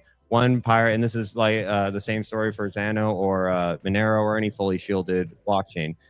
One coin is exactly like the next coin because it doesn't have a history on it. Mises call that fungibility. Fungibility. Yes. Fungibility. And yeah, and because it's interesting though, because we all took fungibility for granted. Yeah.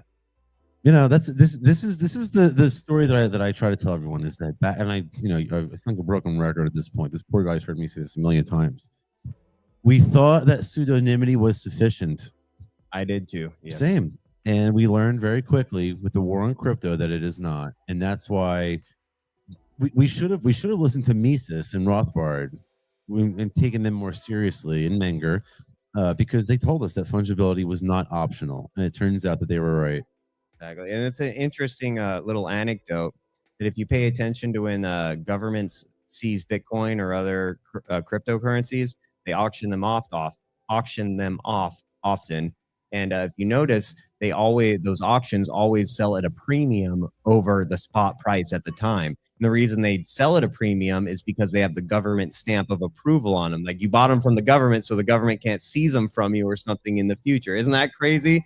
What a scam. Yeah, what a fucking scam. Exactly. So that's why we find that, privacy equals fungibility. I think they're kind of the same. That's why thing I was on a crypto. panel with Lynn Ulbricht earlier, and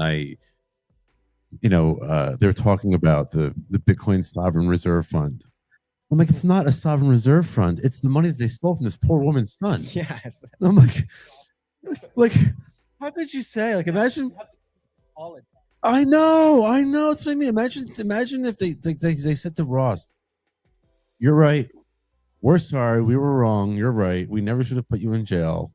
But we're gonna keep all of your cryptocurrency, and we're gonna call it a sovereign reserve fund." Yeah, it's really a slap in the face. I'm gonna call it the Free Ross Reserve Fund from now on. Like, don't even get me started. It is. It's outrageous. It's outrageous. It's crazy. Like the pirate hat. All right, where's yours? I gave it to you I for know. a specific reason. I know. You forgot it. I will have it. I will wear it on. He gave me a pirate hat last night, and I actually left it back at the Airbnb. But I will be wearing it on stream. I forgive you. We're having fun tonight. We have a bunch of pirate chain stickers and whatnot. We're building out the new studio. Yeah. And we're gonna have some pirate chain stuff in there. So that's gonna be awesome. I've been hearing you guys talk about it. So yeah. One thing I wanted to I'd love to talk, pirate technicals and stuff like that. I don't know, the loose mood I'm in tonight. I really kind of just want to hammer home like finding unity amongst like the privates, the peer-to-peer cash people in crypto, Okay, I'm with you. Yeah. You, me, we're all together, but there's a band of maximalists. Yeah. And we're broadcasting live at Monero Con right now. Yeah. And Monerotopia is broadcasting, so we love all of those people. We love Monero. Yeah. There is a very small subset yeah. of that community who are a little bit hostile towards other actors in the privacy community. Yeah, I get it. Have you found that in Pirate Chain? Because I think in Xano, that's definitely been the case. Oh yeah, we get a ton of hostility. I mean, it's mostly online because we sponsored Monerotopia. I went down there. I got along with everybody, and also with like developer. Yeah. Like I talked to Luke Parker and stuff like that. Arctic Miner, he's a big, really big developer in Monero. Me and him are like friends at this point. Like I get along great with him. He gives us tips and says what he thinks Pirate Chain should do.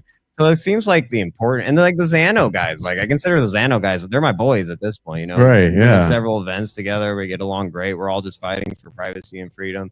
I really find like the higher level, like the more important people in these projects, like we all get along, right? Right. Or at least they're putting on a face to me. We all have fun together. Do you know who's sowing division in these communities? It's feds.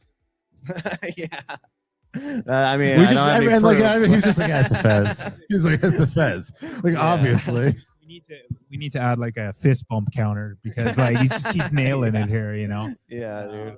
But like on that, I've seen a lot of the privacy coin members here during PorcFest, and you're not fighting, you're not avoiding each other, you're literally talking, collaborating, and I think it's fantastic. you know. Yeah, I mean, the Xano guys hang out every time we see each Yeah, other. it- They're it like just- my friends. It just Yeah. speaks for like you all have the same goal. It's not just a business. You're not just to make money. Like, so yeah, we got to make more money than the other coin. Like, it's really not like that.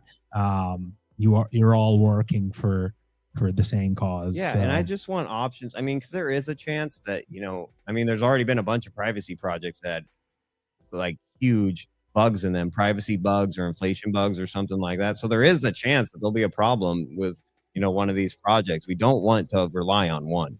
Like if for us to Yeah. wake up one day and not have an yeah, you don't option, just want one because yeah, God forbid one gets corrupted. Mhm. Like you don't want that. You don't want to be the one player in town. I mean, like look at Bitcoin. Like that Yeah, was the only exactly. coin, and look how. If you were in it just purely for the money, fine. Yeah, you made some money, but like, at least I hope most people here, it's about the freedom and privacy. So.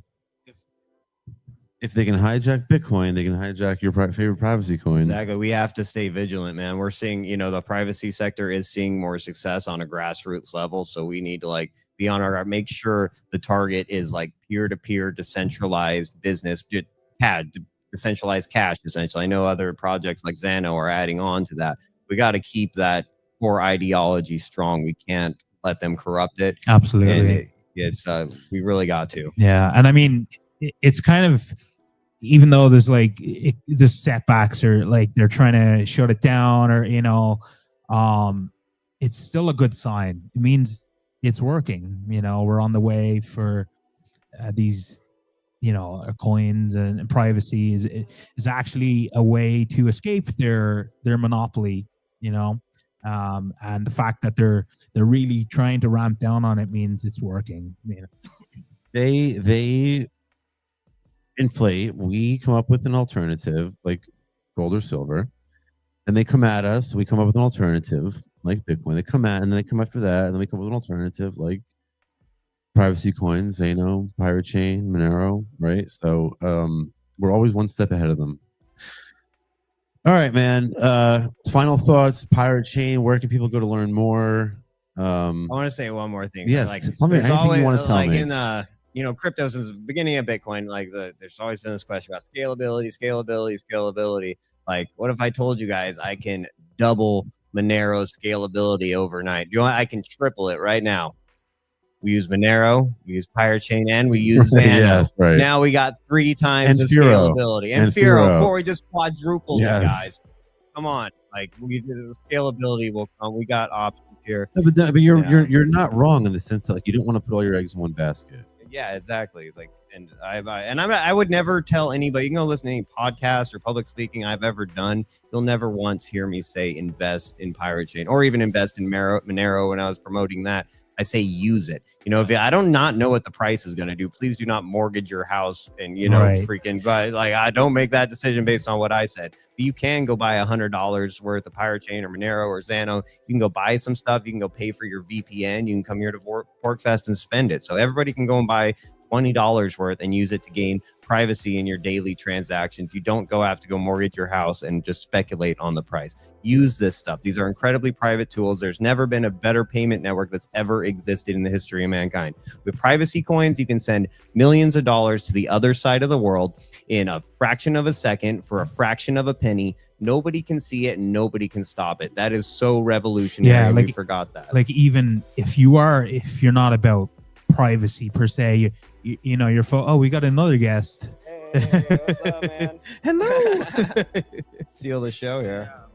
But even if you are more interested in the financials of it, like let's say you're trading stocks. I mean, you would diversify. You don't want to have all your eggs in one basket. So it just makes sense that we need all these coins, and they're not competition. You're all in it for the same reason. Exactly. We agree on 99.99% of our ideology. Why are we letting this tiny sliver? We're letting them divide us over this itty bitty freaking tiny differences. I can't stand it anymore. All right. Before we kick you off, final thoughts. Yeah, Pirate Chain. Come check us out at piratechain.com. I'm really proud of what we've done. We're a fair launch project. We're just a grassroots group of pirates. None of us are paid. We're all volunteers. We don't have any funding mechanism whatsoever besides donations from our community and spending our own time and money to build and promote this stuff. I'm really proud of what we've done, and I'm really trying to reach out to the rest of the privacy community and the people who care about freedom, who care about a way to do business without funding a genocide in Gaza. Plus, look at that hat. And look at this hat. Yeah, look at fire. Face. Come on. Yeah, where you can find us at piratechain.com. Come, all the information you need there. Come join our Discord, Telegram, whatever. Let's hang out. Let's talk. Come interact with us. And for haters in the privacy community that don't like us, come talk to me. Come spend some time with me. I bet you $1 will get along. Yeah, and you know what? I think you'll be hearing more about Pirate Chain on all other privacy coins, and privacy solutions in general on Subversive Spectrum here. Again, this is a special episode. We're doing this here we're live from PorcFest, and we're broadcasting live at MoneroCon right now from Monerotopia. So it's the only reason why we're even doing a special episode. Normally, we wouldn't be here on a Friday night. Yeah. Appreciate you. Awesome. Thank you so much. I'm a huge fan, guys. So yeah, I'm so stoked absolutely. To be here. Thanks for having me on. All right. The last thing I want to talk about here is let's throw it back. You get off the stage, bro. Get out of here. Get out of here. Let's kick it way back to the gold and silver days. Come on up here, my man. We have Peter Schiff himself. No, I'm just kidding.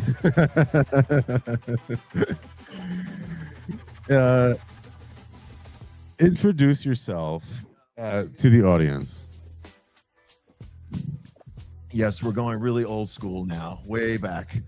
I'm the old man in the room, but I think there's a way that this ties back in to what you guys are cooking here, what you guys are up to. And I think we can think about it, talk about it, and maybe come up with some ideas. Ron, you got that lighter? Sorry, Ronnie gave me this Dutch cigar. You got to get that from going. The Netherlands, yeah, you got to keep things going. I'm sorry, I didn't mean to interrupt you. It's almost done anyway, but go ahead. My name is David. I'm a veterinarian by trade and a patriot at heart, and a sound money advocate.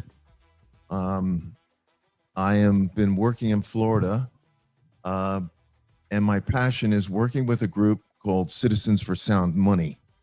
I'm new to their advisory board, and we've been working over the past couple of years on getting gold and silver legal tender legislation passed in various states. As of this point, 10 states have reaffirmed gold and silver as legal tender in their states. Florida was the most recent one. We just got that passed. Actually, our legislation saw that. I did see that. It passed the House unanimously, in the Senate unanimously, and Governor DeSantis signed it enthusiastically. So what does that mean? We can pay our taxes in gold and silver? They're setting up a system so that you would be able to do that. It was a very ambitious bill that they finally adopted. Can you do that in the Netherlands? I don't think so. Yeah, but it's if you want to. That's not a good example of Gresham's law, right? We'll give them. We'll give them the toilet paper. We just like busting balls here. We'll give them the toilet paper. But it's a very, very big deal because it's the largest state to adopt such legislation. Now, let's go back to the Constitution of the United States. Congress shall have the power to coin money. Article 1, Section 10 says, no state shall make anything a payment in the and make anything but gold and silver coin a tender in debt. The same clause also says, no state shall coin money. All right. But we're not supposed to make anything other than gold and silver coin a tender in payment of debt. So what 10 states have done is simply reaffirmed gold and silver as legal tender. We're going to go back to following the law. It's radical, revolutionary, but we're going to go back to the way it was supposed to be done. Absolutely. And, you know, it's a very important thing. You know, a lot of people don't realize or don't know. Here, I give always a couple of examples that often will open people's eyes. 100 years ago, you could buy a house, your average house, with about 200 ounces of gold. Price of gold was what, 20 bucks an ounce or something like that back then. It was fixed. Today, you can buy your average house in America for 200 ounces of gold. Gold, what now, $3,400 an ounce about? Right. So that's $680,000. That'll buy you a nice house. Okay. I really got into the sound money movement as a young man because I was born in 1965. You're still a young man. I was born in 1965. And back then, the change we used to get, there would be some silver coins in there because the quarters and the dimes were 90% silver back then. You look at a quarter sideways and you could tell if it was silver or not. The ones we have now are copper with nickel cladding on either side. So they changed from that coinage in 1965. So in 1964, your dimes and quarters were 90% silver. In 1964, a gallon of gasoline cost 25 cents. That 1964 quarter, that's 90% silver, has $5 of silver worth in it today. So in other words, it's not you that can still buy a gallon or a gallon and a half of gasoline with that 1964 quarter. It's held its purchasing power. The price power. of goods and services when priced in precious metals has remained stable, but the price of goods and services when priced in dollars has gone up and up and up. And it's really the inverse because the price of the dollar has gone down. It isn't that the cost of goods and services has gone up. It's just what the dollar will buy you has gone down. And that's why he's saying gold and silver have remained creature stable. from Jekyll Island. Great book. The Federal Reserve. The Federal Reserve Act, the banking 1913, cartel, the enemy, went into effect in 1913 when they created the Federal Reserve, which, as most of which neither federal nor has any reserves. They just print money up out of thin air and lend it to our Congress to spend irresponsibly. And this was all done vis-a-vis a coup d'etat in 1912 when you read the full story in my book, The American Experiments, where they actually rigged the election of 1912. The bankers did so that a candidate who was favorable to the Federal Reserve would win. It's actually one of the most disgusting stories in American history that people don't know about. And they passed, well, the leading bankers of the time met in secret on the Jekyll Island off the coast of Georgia in about, I think it was 1911. And in 1912, you know, they said, oh, well, what can we do? How can we expand our power? Well, if we could control the creation of the nation's currency and control the money supply of the United States of America, that would be a really good thing. And so they said, okay, how do we do it? Well, they drew up the legislation, and then all they had to do was buy off enough senators to get it passed. So they met in secret on Jekyll Island, came up with this legislation, and they passed it on the day before Christmas Eve, 1912, when they knew they had the votes, and several of the senators and would be out of town, right? Everybody had gone home, but they knew they had the votes, and they passed it that way the night before Christmas Eve.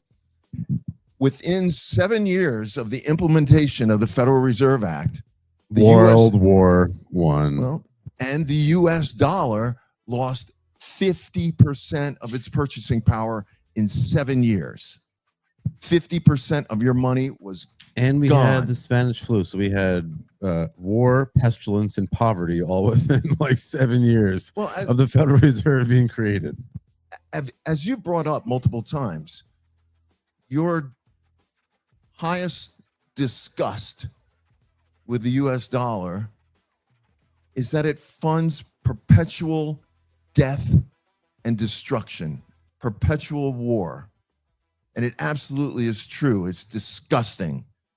Paper money is evil. It leads to all this death and destruction all over the planet. It's absolutely disgusting. And I'm ashamed that my country has done this.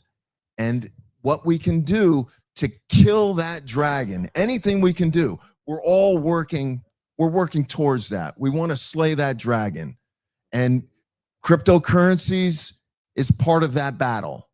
Gold and silver is part of that battle too. And so there are some things that a lot of people probably don't know that you can do with gold and silver now. And I think there may be a way that it ties back in to what you guys are doing here with privacy coins. I was kind of, a light bulb went off in my mind here, but you know, there are other people in the room that are smarter than me, but hopefully we can get some ideas going. Yeah, like see, the problem is they control the money. They've already convinced everyone that's what they have to use. It's hard to attack that. They're But what we can do yes, is make it less valuable. So if we're using crypto, their money's less valuable. That means it's less valuable to them. Because this is the system they've created. I think it would be like a genius kind of fuck you if like we've made the dollar less valuable. The thing you're using, you're making us work for, and then we're taxing you on it. And then you have to buy things that are taxed on the thing you've already paid tax on. If we devalue that, it's like, yeah, cool. Take it. It's not worth anything to me. And, you know, I'd rather have crypto, you know, whether it's gold or it's crypto, you know, that is a good way to like kind of get back at them. Taking back control. I don't know what the fuck you just said, bro. What are you talking about?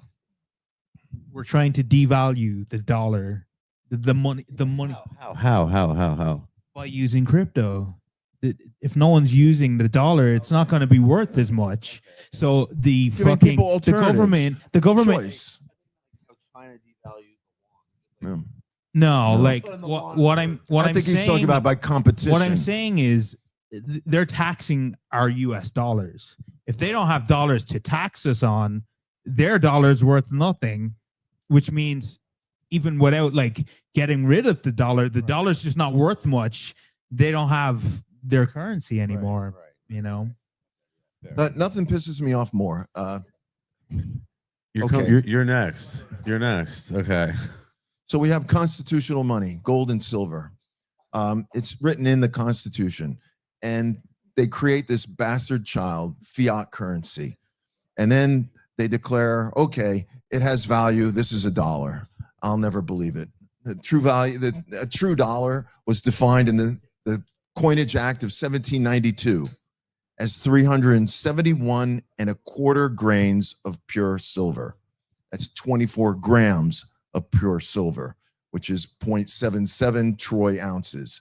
So the silver dollars that they used to make have 3/4 of an ounce of pure silver in them.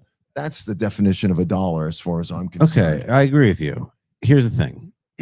How does getting these legal tender laws passed restrict the state's ability to murder children on the other side of the world? That's good. We need alternatives to the US dollar. We need alternatives. We need competition brings you better products, right? We need several different types. And so gold and silver, getting back to gold and silver, money that they can't print up willy-nilly to fund wars limits their war-making power, all right? It also provides us with an alternative to the dollar, just like he's talking about. Yes, exactly. All right, we got some crypto here. We got some gold and silver here. We got something else we can Less use demand here. for the dollar. Absolutely. Death by 1,000 cuts. Yeah. Yes, exactly. Now, a lot of people don't know that, and maybe some people are aware, there are things like the Kinesis money system. Kinesis.money, if you go to their website, you can learn all about it. But what they've done, they've been operating since 2018 in Europe in over 150 countries. And Kinesis takes gold and silver and they tokenize it. Mm. And it's backed, secured by blockchain technology, and it's 1-to-1. They call their tokens KAU for the atomic symbol of gold on the periodic chart of elements. So K for Kinesis, AU. Each KAU is 1 gram of gold.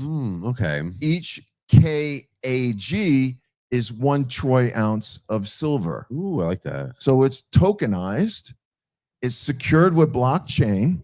They have multiple vaults around the world. They have vaults in Switzerland, Europe, England, United States, and I believe also in Australia. They've been using this system since 2018 in Europe. You'll get an account and a debit card. When you slide your debit card, they transmogrify some of your gold or silver, whatever you specify, to the local fiat currency to complete your transaction in a matter of seconds. And of course, there's a fee. Their fee is reasonable. It's 0.45%. So slightly less than 0.5%, whereas your normal debit card is going to be 3% or something like that. So 0.5%.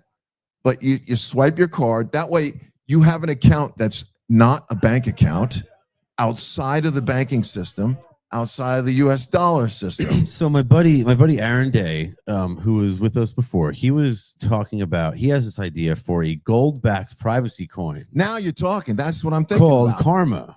And called what? Karma. What? He wants to call it KAURMA. Yes. And I wish he was here so we can ask This him may be about the it. sort of thing that you want to But my initial, as soon as I heard it, I was like, wow, that's actually genius. But how do you avoid confiscability? That's the only concern when you deal with gold and silver is confiscability. Because they've already done it. It's a problem. Yeah. But they're clever people out there. They're clever people out there. And they're clever people in this room and at this festival. And not us. Well, not I'm us. maybe not that clever either, but that's not my area of expertise. Learning how you would hide precious metals from being confiscated. But there are ways, almost anything is possible. Okay, fair enough. All right. So we need to be thinking about these things. This is how new technologies come about.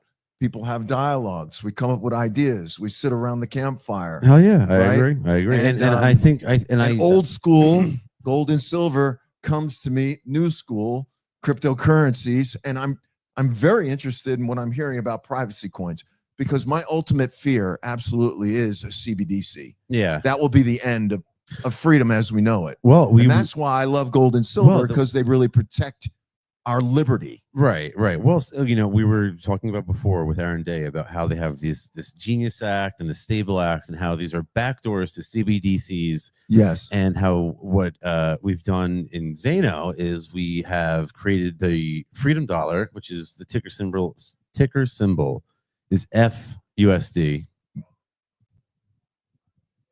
And maybe something FUSD. like that, if you could back that. Yeah, the first private decentralized or stablecoin silver built on a somehow. private blockchain. If you want to avoid a surveillance stablecoin, it's the only game in town. So, Freedom Dollars. All right. Before we kick you out of here, give us some final thoughts and where people can, follow you and stuff like that. Citizens for Sound Money. We're working on various states. The legislation was passed in Florida, but they have to put into place some rules as far as implementation of it, some rules and things. And so they'll be re-voting on it again early next year. And so we're working on tweaking that legislation to make it a little better, because The Senate and the Senate staff did put some things in there that we did not want. So we're going to work on trying to have some of those things perfected. Our legislation was also picked up. The Florida legislation was picked up by Texas. So they're working with the same legislation, trying to pass the same bundle in Texas. Nice. But our organization, and we're also working to get it happen here in New Hampshire. But in New Hampshire, there's a fellow by the name of John Hunt, who I believe is in the New Hampshire House of Representatives, and he's been holding up the legislation here. But our organization, Fuck you, John Hunt. yes, absolutely. And our organization is Citizens #4 Sound Money, citizensforsoundmoney.org. So you can come see us there. And if you want to learn about the Kinesis monetary system, go to kinesis.money. That's a great place to go. Because you guys were talking about investments before. A lot of people don't realize we're in a capital rotation event. The stock market is way overvalued, and it's about to come down, right? Everybody's going to be moving. This has happened before, where people move from the stock market and they move into commodities. Gold and silver are going to outperform. From the beginning of this year to now, what's outperforming Bitcoin? Gold, yeah. Gold is. Yeah. And silver is about to outperform gold. Right, I know. It just broke out above $35. Silver's got a lot of upside potential to it. Yeah, it's made about a 45-year cup and handle on if you're a technical chartist, very, very, very bullish pattern, and it's a huge one. And so I've been waiting for a long time for this to happen. I've been following this for over 20 years. And as an agorist, I love small it's gonna denominational silver because it's great for small transactions. Absolutely. Medium exchange. It's great in a shit it's a fan situation. I just love small denom silver.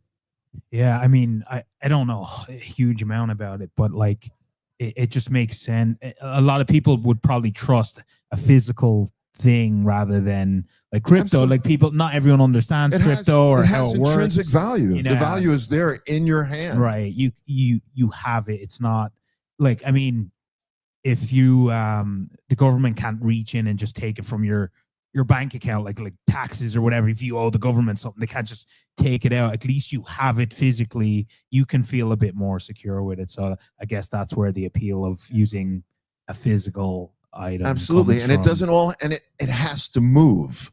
It has to move to participate in a vibrant economy. We can't just sit on our gold and silver under our mattresses. That's why tokenizing it brings it to the modern world where we can do transactions internationally across state lines and things like Amazon, shit like that. Yeah. Yep. And so it just, the legislation in Florida that was passed allows for that. It allows for electronic transfer of ownership of said constitutionally legal tender gold and silver. All right. We're not creating a new currency, but we're just transferring ownership of it electronically. Oh, yeah. Cool, man. It's amazing. Appreciate It's a your very, time. very exciting time because we got 10 states that have done it, and there are going to be others that are that are going to follow. So it's a really anything big deal. to get people off, wean people off of the fiat teat of the parasite. One thing I would say to some people, last thing I'll say is you're probably better off in the immediate term buying, if you're in the United States, if you're a United States citizen, you're probably better off buying United States U.S. Mint legal tender bullion coin. We're talking the American Silver Eagle, the American Gold Eagle, the American Gold Buffalo. Their premiums tend to be a little bit higher than some of the other coins. But here's the thing. They're the ones that are most likely going to be cleared to escape capital gains. President Trump has talked about his golden age. They're probably going to do a reevaluation of the gold. And they may revalue it. They may just bring it up to market. Right now, all the gold that we supposedly hold in Fort Knox and the other mints, the Denver Mint, Philadelphia Mint, San Francisco, all that gold that we have needs to be audited. Yeah, right. We definitely Well, need to get to an We're audit. of still that. waiting on that, Trump. Yeah, well, yeah, but the legislation has just been introduced for that by Thomas Massey from Kentucky. He's a great libertarian. So we're hoping that that's going to come through. But Trump has talked about the golden age. And I don't think he just means gold for thee. I really think he means gold for we the people. They're talking about, because all the gold that the United States supposedly owns is on the books for $42.44. That's what it's marked. I hope you're right. Ounce. $42.44 per ounce on the books. They could just mark it to market value. And that brings it up to, that will give them a big chunk of money to kind of make our financial situation look a little more stable.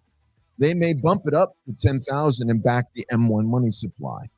But the big thing that we need to do is eliminate the capital gains tax that the IRS is still trying to assess. This is where it gets outrageous. It just makes me so angry. U.S. Mint, legal tender, gold and silver bullion in the mother constitution, right? And yet the IRS wants to tax it at the highest capital gains rate of 28% for collectibles. We're talking like Beanie Babies, baseball cards, things like that, numismatic coins. We're talking gold and silver that's bullion. It's legal tender coming out of the U.S. Mint, and then the other side out, the other side of their face, they say, oh, we're going to hit you with the highest capital gains tax on your money. The only reason the gold and silver goes up is because they keep printing up the fiat dollars. It's Criminals. just outrageous. They're Yeah, criminals. it just makes the smoke come out of my ears, as you can see. I don't blame you. But yeah, look into that. Kinesis.money, Citizens for Sound Money. And thank you very much for your appreciate time. your time, bro. It. Think about, let's see if we can get that together Yeah, with some privacy absolutely. coins. Thank you, man. I'd like to see a metals backed privacy Oh, yeah. coin. I think that might be a good idea. All right. Thank you very much for your time too.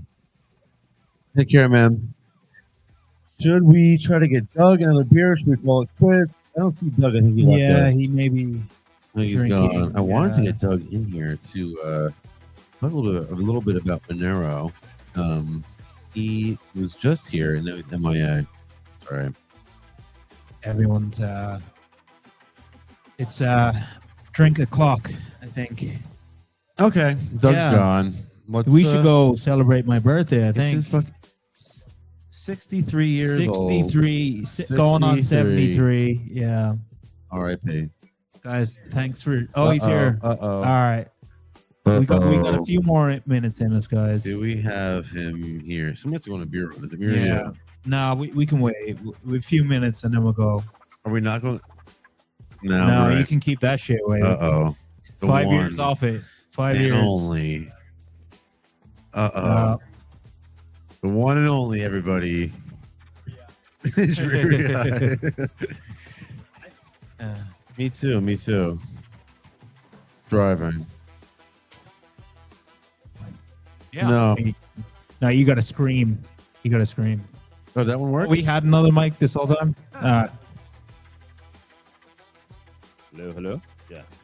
All right, hold on. Let me just pop this off. You guys have been going a while because I was Yeah, watching this for part of my car ride back up from New York. Yeah, we've gone a bit longer than we typically would. But we had so many guests we wanted to get on, so we thought we'd push it tonight. You know, we're at PorcFest. It's got to be done. So how's it been? It's been a great This is your time. first This is my time, first right? time. Yeah. Yeah. Like he's been talking about it for like 6 months, and yeah. And here you are. Here I Made it am. It's happen. fantastic. No regrets, right? No, zero. I believe maybe in the morning after after yeah. drank my Morning after. yeah, but The walk of shame as you no, walk no, out of the the stride, naked area of stride PorcFest of and everybody pride, sees you. stride of Like, pride, yeah. I think Doug is the first guest we've had on the show twice. Yeah. This constitutes. Yeah, you are. I'm the only guy who's been on the your show only twice. recurring guest. That's impressive that you could get that many new guess. It's our producer Alex. Shout out, Alex. Shout out Yeah, for where's Alex. Alex? He is controlling. He refused to come. We He's not tried to here. get him here. He's not here. He's him and his boyfriend had, I don't know, something to do in Miami. I'm just kidding. I'm just kidding. I We love love you, Alex. Alex. Alex, what's up, the brother? man. Yeah. Doug, all I do is talk about privacy coins. This is the name of your game. How did you get involved? You knew before I did. How did you know? I was Turn this still into like stuck on another 6 hours of show. Yes, We're gonna go. yes. Let's go. Let's go.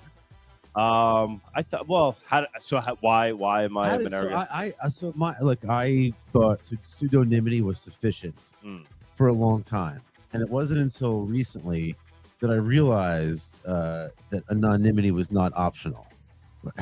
You knew that before I did. I How'd you mean, know? honestly, really, for me, I wasn't. It wasn't so much obviously privacy is a part of it, but it was the fungibility really that got me excited about Monero, because I just saw that as a key component of digital cash. You need privacy for that to be the case, but the technicality of having a fungible asset, right? And you knew, and I thought that's what Bitcoin was, right? I thought one Bitcoin always equaled one Bitcoin. But I realized early on, well, relatively early, that that's not the case. When I actually started using Bitcoin myself, to buy stuff online just to see how it worked, right? And then I'd go on the Block Explorer to check my transaction. I mean, cool, it went through. I'm like, wait, but if I could see it, right, everybody else could see it. Yeah. Or like I'd send my buddy like, yo, check out this thing, Bitcoin. And I'd send him a little bit. You go, oh, cool. Like, oh wow, and you already have a couple in your wallet. That's pretty yeah. I'm like, wait a minute, why does he know how many Yeah. So it's from the using it that I realized, Bitcoin had a critical flaw in terms of not being default private, because money doesn't work. I mean, cash doesn't work if it has a transaction history attached to it, right? I mean, that's You're but were you reading Mises? Like, were you reading Rothbard? How did you know that fungibility? Because you're right, and I knew that, but I didn't. I was like, yeah, well, they said fungibility, but well, I enough. started to, when I got into crypto, I started to study money, right? Like he's just smarter than you. As simple as that. Like, No, seriously. I wouldn't say that. No, seriously, Doug knew before most people. That's the truth. Well, when I read the Bitcoin white paper, I did read it from the standpoint of like a patent attorney. I'm actually a patent attorney. Like, are you? Oh, I don't practice. I don't practice. No, what the fuck? What kind of show has this become? I've never really practiced, but I passed the patent bar back in the day. I'm also a New York attorney, and I'm an engineer. I don't know. I'm a civil engineer as well. I'm kind of fascinated by patent law a little, just because I never talk about this at that's all on my fine. show or anything. But You don't even have to, but the only reason I'm bringing it up is because when I read the Bitcoin white paper, I read it from the standpoint of like a patent attorney, right? And that's reading, which is a big deal. You probably don't know. And reading, an invention, right? That's reading, right? And so when you read it, you try to figure out what is the core value proposition. When you're a patent attorney, you're trying to figure out like what is the inventive step, what is making something new, useful, non-obvious, and like what is the invention, right? Was it that you can send transactions cheaper than credit card? Was it like no? The invention was that you could send peer-to-peer, and this sounds pretty obvious because it was literally the title of the white paper, so you could send peer-to-peer digital cash. Yeah. So that, became my focus, and like that was the aha moment with me, was that somebody cracked that. That was the invention. They figured out how to send something digitally without doing a double spend and without it being running on some centralized server, right? So for me, so then it was always the hunt for the thing that actually fulfilled what the white paper had defined as the invention, what they had invented. And then even Bitcoin itself fell short from what was really proposed in the white. I mean, ultimately it didn't have to fall short, but it fell short because they didn't evolve. They didn't add the tech that they needed to add. They didn't upgrade. They didn't add confidential transactions. They didn't try to make it private. They didn't try to make it fungible. They didn't try to make it cheap on chain for transactions to be sent. So it was all there and proposed in the white paper, and that was the vision. But then it was just a failure of execute or co-opted, right? It was potentially whatever. I guess it was co-opted, but Okay, for whatever reason, it didn't continue to evolve towards being digital cash. All right, so you you found privacy coins in Monero. Where can people spend Monero? Where do I use it as P2P cash? You use it on XMR Bazaar. Boom, right there. So XMR, I started that about a year ago. Obviously, I'm not the developer. What can I buy and sell there? Tell me about it. Somebody just put a house for sale in Come on, Argentina. That's crazy. Yeah, That's really cool. And we've That's seen other awesome. properties That's pop up amazing. as well. In But this one Monero. is like actually like, oh wow, that's a nice, Wow. enticing. Yeah. That's Are really you gonna cool. move to Guys, Argentina? I mean, I look at the He's like, like that is XMR amazing. Bazaar is probably going to Yeah. determine my Guys, like, my that's- future. That's XMR BAZAAR. Yes. I believe Check it I out, can see guys. XMR yeah. Bazaar. It's Just in free, case. free to make a listing. You know, super easy to make an account. But and true to Monero, all the transactions are completely peer to peer. The platform never holds anybody's Monero. None of the Monero ever go through the platform.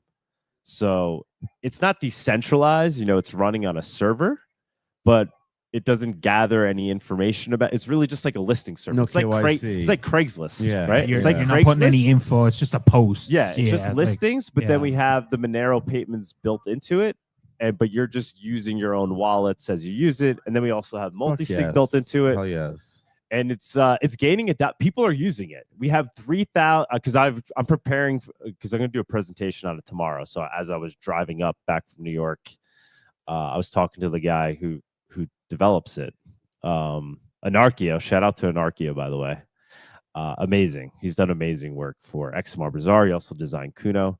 But he said we're at 3,000 unique users. And these are people that actually didn't just create an account, but they like logged in and then they set up their private messaging, PGP. So that's like 3,000 legit. Which doesn't sound like That's a lot, good. No, that's but a for lot. a That's year, great. like that actually set up the PGP yeah. because we could see that they set up their messenger, right? So it's like they're actually active. Oh yes. 3,000 users. So that's exciting, right? And so the goal That's how we win by Exactly. creating the tools that we actually use to actually facilitate right. P2P cash. And this is Not not a just an new idea, idea, right? yeah. This is the first idea, one of the first ideas in Bitcoin. Even in the original implementation of Bitcoin, when Satoshi launched it, he had started to build a marketplace yes. as part of the Yes. initial launch of Bitcoin. Yes. Most people don't know that. Yeah, and then obviously we have Ross, who's going to be here tomorrow, Of and course. he built the first like useful app, which was a dark market, right? So like that's always been the promise of crypto. But what's interesting about XMR Bazaar is I think it's right place, right time. Yes. They tried Open Bazaar as well, but that failed. It failed really because Bitcoin transaction fees are too high on chain, right? Monero is built to be used. It's not just private. It's built to be used as digital cash. So it's like a fraction of a cent to send a Monero transaction on chain. So I think it's kind of the right place, right time for XMR Bazaar and Monero. And people are actually, and that's the other thing too, right? Like with Bitcoin, to go use Open Bazaar, right? It was cool. People wanted to do it, but they were kind of just doing it because they wanted to like try to make Bitcoin feel like it has a utility. You're right. It felt forced. Right. Yeah. But what didn't feel forced is Silk Road. No, because they right. were like, yo, Yes. I want to buy This drugs. was the I only want to one sell place I drugs. could buy. But they were so willing to do it, but they didn't realize, even if they did realize if it was flawed, they were still willing to risk doing it because there was like, this is still better than anything else. We can't use PayPal. We Right, can't use this. yeah. We could use this digital cash. Oh, by the way, it's completely traceable. So, but that's the difference with Monero. It's not. So like the use case there is real. Like it makes sense to go out of your way and use XMR Bazaar if you want to sell stuff, because now you're selling it for untraceable digital cash. Nobody knows, how much money you're taking in, right? You don't have any corporate, like there's value in that, right? If you're doing with Bitcoin, maybe not so much, because like you have to go through the process of, like, it's not easy to use crypto compared to like credit cards. But where you really get the advantage is with the privacy. That is like the core advantage, is when it acts like cash. Otherwise, there's really no point in using crypto. It's like a pain in the ass to do. And that's great for someone like me who's new to it. I mean, you know, my only understanding of it was just a thing to get rich quick. But now, like entering it early and learning, you know, you've taught me about the privacy aspect of it. It's really appealing. You know, like if I'm gonna post for consulting services in XMR Bazaar, I'm some kid living, I don't know, some young teenager living in Afghanistan, right? And I'm gonna go like post my consulting services because I'm a programmer or whatever. I'm learning program. Like, of course he's gonna want to get paid in untraceable digital cash. I don't want to pay really tax. the only way you'd be able to hire That's- that guy. So that, like, that's the real value proposition of it, is using it as untraceable digital cash. All of crypto, I'd say. And I'll tell you what, Monero has done really, really well in the recent, in the recent past. Yeah. It's outperformed a lot of coins. Right. I've only started using it recently, and you know, It's been around pretty for solid. a long time. I mean, Yeah. it's been around since 2014. It's, you know, it's one of the first altcoins, and it's a true altcoin. It's not a version of Bitcoin. It's its own protocol, runs on the crypto note protocol, which I know you guys love talking about Xano. Developed by the homeboy, Yeah. Andre Salnikov. I don't think we've mentioned Xano at all tonight. But, you know, I don't think so. Props to him, though, right? Yeah, And that's why I always say that's why I give Xano respect, because I'm going to It- listen to the guy who designed. It's more than a coin, helped though. create the It's a first whole implementation of crypto. platform, and you know, Yeah. they're building other technologies on top of it, and you know, So it is just great. We've been talking about privacy coins all night. Yeah. But like, the ecosystem has gotten so it's matured, and it's gotten so diverse. And one thing that we've been, everybody on who's come on stage tonight has mentioned, is like how wonderful it is that like we can have, you know, Monero and Xano, Yeah, and all the Pirate teams Chain, together, and Firo, and everydy's like, it's no not animosity, like whatsoever. Like, right. Whereas like in a lot of other crypto circles, Yeah. it's like Bitcoin only. yeah, that's the only one. You can only use that one. That's like, what Monerotopia is all. That's like the conference, you know, obviously we're doing here, but that when we're the first Monerotopia conference, that's what it was like. Second one, you know, and we continue to push that further. But I do get blowback for it like all the time. Yeah, right? yeah. There are Monero maxis out Yeah. there that are like, "What are you doing?" But it just hurts. Tell you, Yeah. call off the troops. So like because- Monerotopia, because MoneroCon exists. I don't know if you're not familiar with MoneroCon. That's like Yeah. the first Monero. That's Of course. happening right now. Actually, Yeah, as yeah, well. yeah. And If I wasn't I think here, I we're would be streaming. there. I think we're streaming there, right? If I wasn't here, I would Yes. be. Yeah, I there. believe we. yeah. What's up, guys? Actually, right now, probably not, because it's like super late Maybe. or super Yeah, early they or may have whatever, cut us off. But what time is it? Quarter after Oh. 11. Oh, it's my birthday's almost over, and I'm not even drunk yet. That's a crime. But my point Yeah. is, I think it's good to have that in this space. We want it to be people to be open-minded, in it for the technology, in it for digital cash. And yeah, you might be interested in Pirate Chain, or you might be, but the community of people that actually care about digital cash is so small that to then like divide those people, Yeah, we're just shooting absolutely. ourselves. Because you're not going to Right, convince exactly. everyone to Right. pick one thing. And so like, if your crypto is what you think it is, then you shouldn't feel self-conscious about talking about other projects. Like Bingo. obviously, and Monero, you know, Monero's got a big set of balls, right? Like Monero should not care Yeah, right. if Xano is sitting there like no offense, but like it's Yeah. the winner, it's the leader Well, in digital cash, right? So like it shouldn't then care that there's other people that want to talk about other things. Like Yeah. that just looks weak Well, to you know, me. If you're Dan- not willing, you are to like, your own enemy. You know what I mean? Like, but do better than you. Don't focus Right. on trying to do better than. and if just you have- actually Especially when you have the have same like goal. the best, if you're competing, you have the best project, then you shouldn't care. You're just going to learn from the other projects, and you're going to adopt their technologies if they're better. Just inspire Yeah.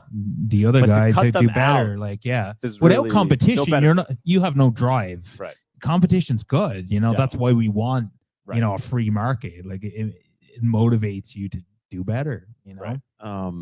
We just had Daniel from Pirate Chain here, and one of the things that he said that I thought was poignant was like, you don't want to put all your eggs in one basket either.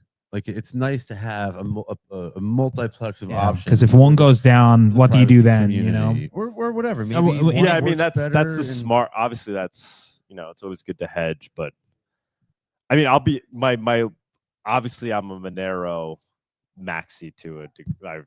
Obviously, I'm open to talking about all the other projects and open to learning about them, but I don't ignore the fact that Monero has the essentially the first mover advantage, and it has the network effect. It's a leading coin. So that's when I start to sound like a maxi, because that's what the Bitcoiners always say. Like, we have the network that's effect. Not a maxi. That's just the truth. It's the leading coin in the privacy world right now. So hedging your bets is interesting, but it's also, if some newfangled privacy coin comes out tomorrow, chances are, even if it's doing something that's technologically like a breakthrough, chances are it's like just not going to replace that's what I wanted to ask you. Monero, right? Because Monero has gotten this far already in terms of adoption and usage, while also continuing to evolve. Unlike Bitcoin, which really has stopped evolving. You're right. Like, Monero hasn't stopped. It's like it's willing to constantly adapt. Membership, but most people buy Bitcoin for financial, not like privacy. Yo, yeah, 100%. They buy it because it's a different motivation. Property, and I mean, not everyone that's going to buy all these other coins, privacy coins, are necessarily in it for privacy. They might just want it for money, but that's still a win, if we're not using these. No, but so I mean, in terms of the hedge with privacy coins, is looking at other projects that are doing things that Monero can't do, or that it's not really looking to do, right? So that's where I think Xano becomes interesting. Tari, right? Like the Ethereum of privacy coins, right? So do you think? But in terms of like other privacy coins trying to be digital cash, I think you're kind of wasting your time. No, like if you're trying to find another one that might fulfill that purpose, because it really is going to be a winner take all in terms of the digital cash utility. But we see confidential layer is going to get launched on Xano. Firo is launching Spark assets, where we can tokenize assets now. And that's something you can't do on Monero. I mean, like eventually, but it's not its focus. But Monero does not want to and we start seeing people tokenize real world assets and then tokenize pseudonymous chains.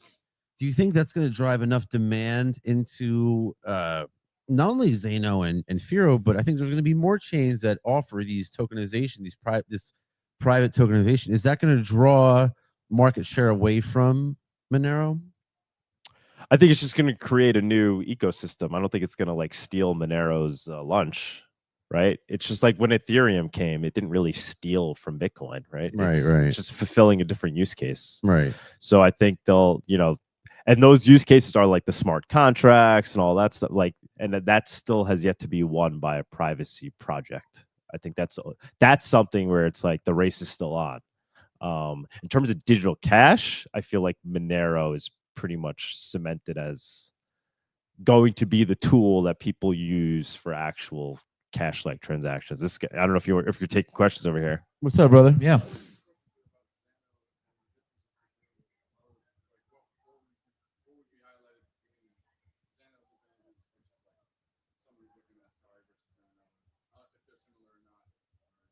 Xano versus which coin?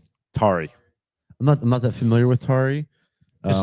Just like why we like Xano. So pretty the much. difference between Xano. Yeah, and no, Tari. but why would you? Basically what he's asking is why you would choose Xano over some of the other coins, and why we love Xano.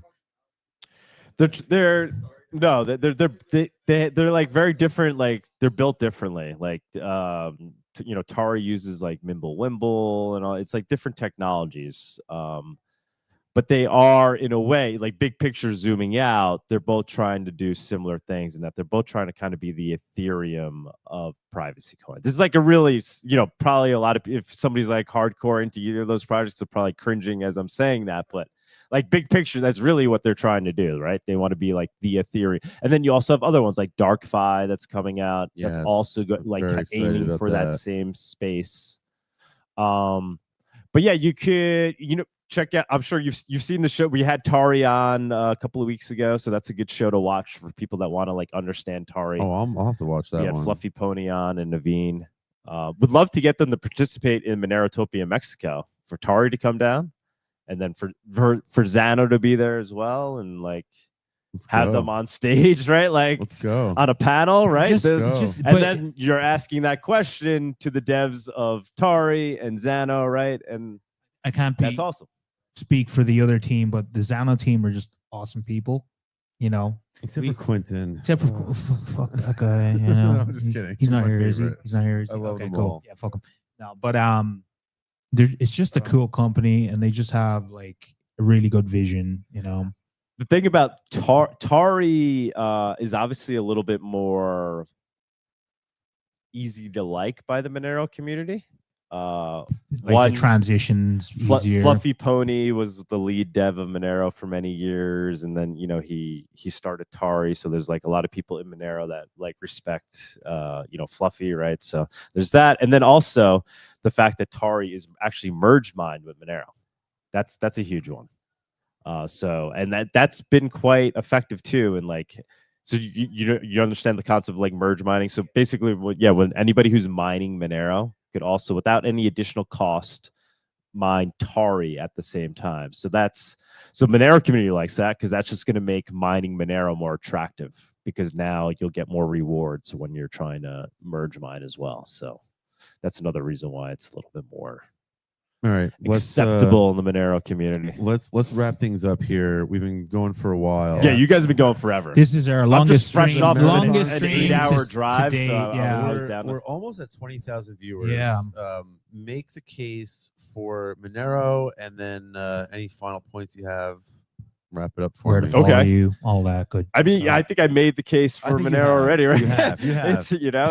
It's drive it home. The only other Just drive it home. aspect I'll add to it, please. And when I talk about like what is the value proposition, untraceable digital cash, but unstoppable untraceable digital cash.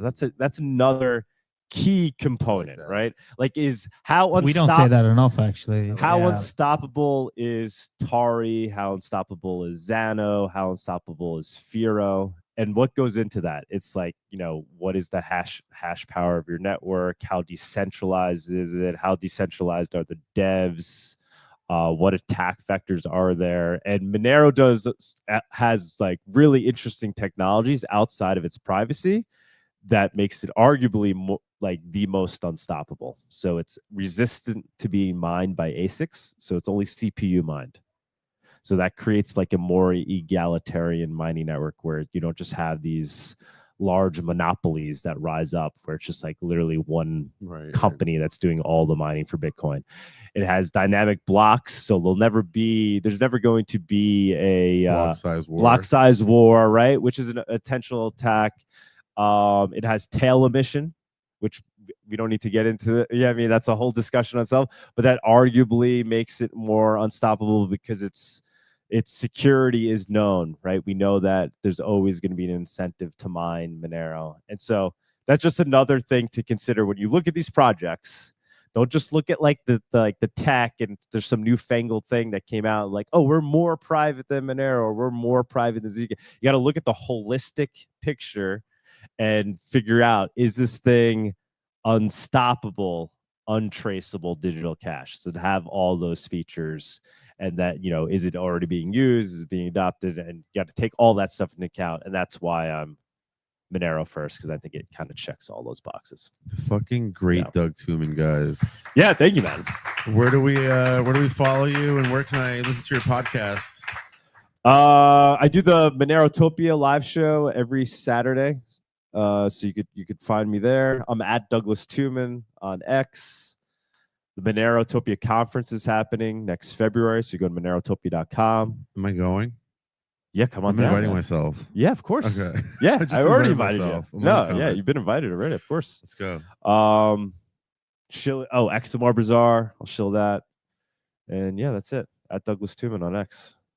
Appreciate you, bro. Yeah. You're the Thank man. you, man. Thank you. You guys All are right, awesome. we gotta buy this guy a fucking beer for his birthday. Many- Thank 10 you beers. guys for tuning in. Yeah, happy we love birthday. you guys. Thank you. It's been a pleasure. And Yeah, you catch us next week, 7:30 p.m. Eastern Standard Time, only on X. every Wednesday. Every Wednesday. This is a special episode. Normally we Yeah, don't do this is a double This for you episode guys. week.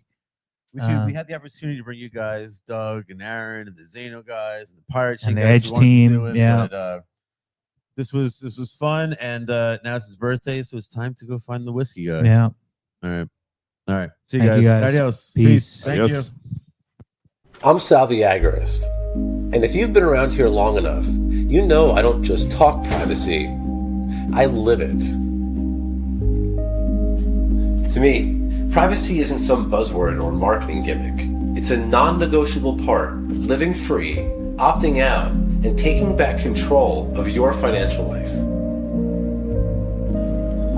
That's why I'm excited about this. Zeno, one of the most private blockchains in crypto, is now available in Edge Wallet, a self-custody crypto wallet that actually respects your sovereignty. Zeno is a fully shielded blockchain. Everything you do on it is private by design. We're talking encrypted transactions, hidden addresses, and confidential transaction amounts on the blockchain. That's next level privacy. And now with Edge, using Zeno is actually simple. You can store, send, and trade Zeno directly inside the Edge app. Fully self-custody, no personal information required, and no tracking of sends and receives into and out of your account. Let me say that again. With Edge, you don't need to trust a third party or hand over your ID just to hold your own money. That's how it should be. Most Zeno wallets have you write down a 26-word seed phrase, but Edge does it differently. You log in with a secure username and password that only you have access to. Edge doesn't store any of this information themselves, and everything gets encrypted locally on your device. That's self-custody made usable, and if you ever need to, you can always access your seed phrase in the app at any time. Getting started takes seconds. Download the Edge app, create a PIN, tap to add a Zeno wallet, and you're done. No custodians, no leaks, no friction. And here's the best part. Edge automatically encrypts and backs up your wallet using secure peer-to-peer cloud servers. Your data is never exposed, and Edge can't access your info in any usable form. If something happens to your device, just reinstall the app, log in with your username and password, and everything's right where you left it. You can even enable one-touch two-factor authentication for extra security. And there's a built-in password recovery option, so you don't have to risk losing access forever. Edge also supports other privacy coins like Monero, Zcash, Firo, and R. So if privacy is your thing, this is the wallet you have to get. If you're an agorist, a builder, a voluntarist, a freedom maxi, or just anyone who wants their financial life off the radar, this is the stack for you. Zeno gives you confidential transactions. Edge gives you user-friendly, private self-custody. Together, this is the way that cryptocurrency was meant to work. Download Edge at dl.edge.app/sal and add Zeno. And take back control of your money without compromise. Because privacy is no longer optional, it's your edge.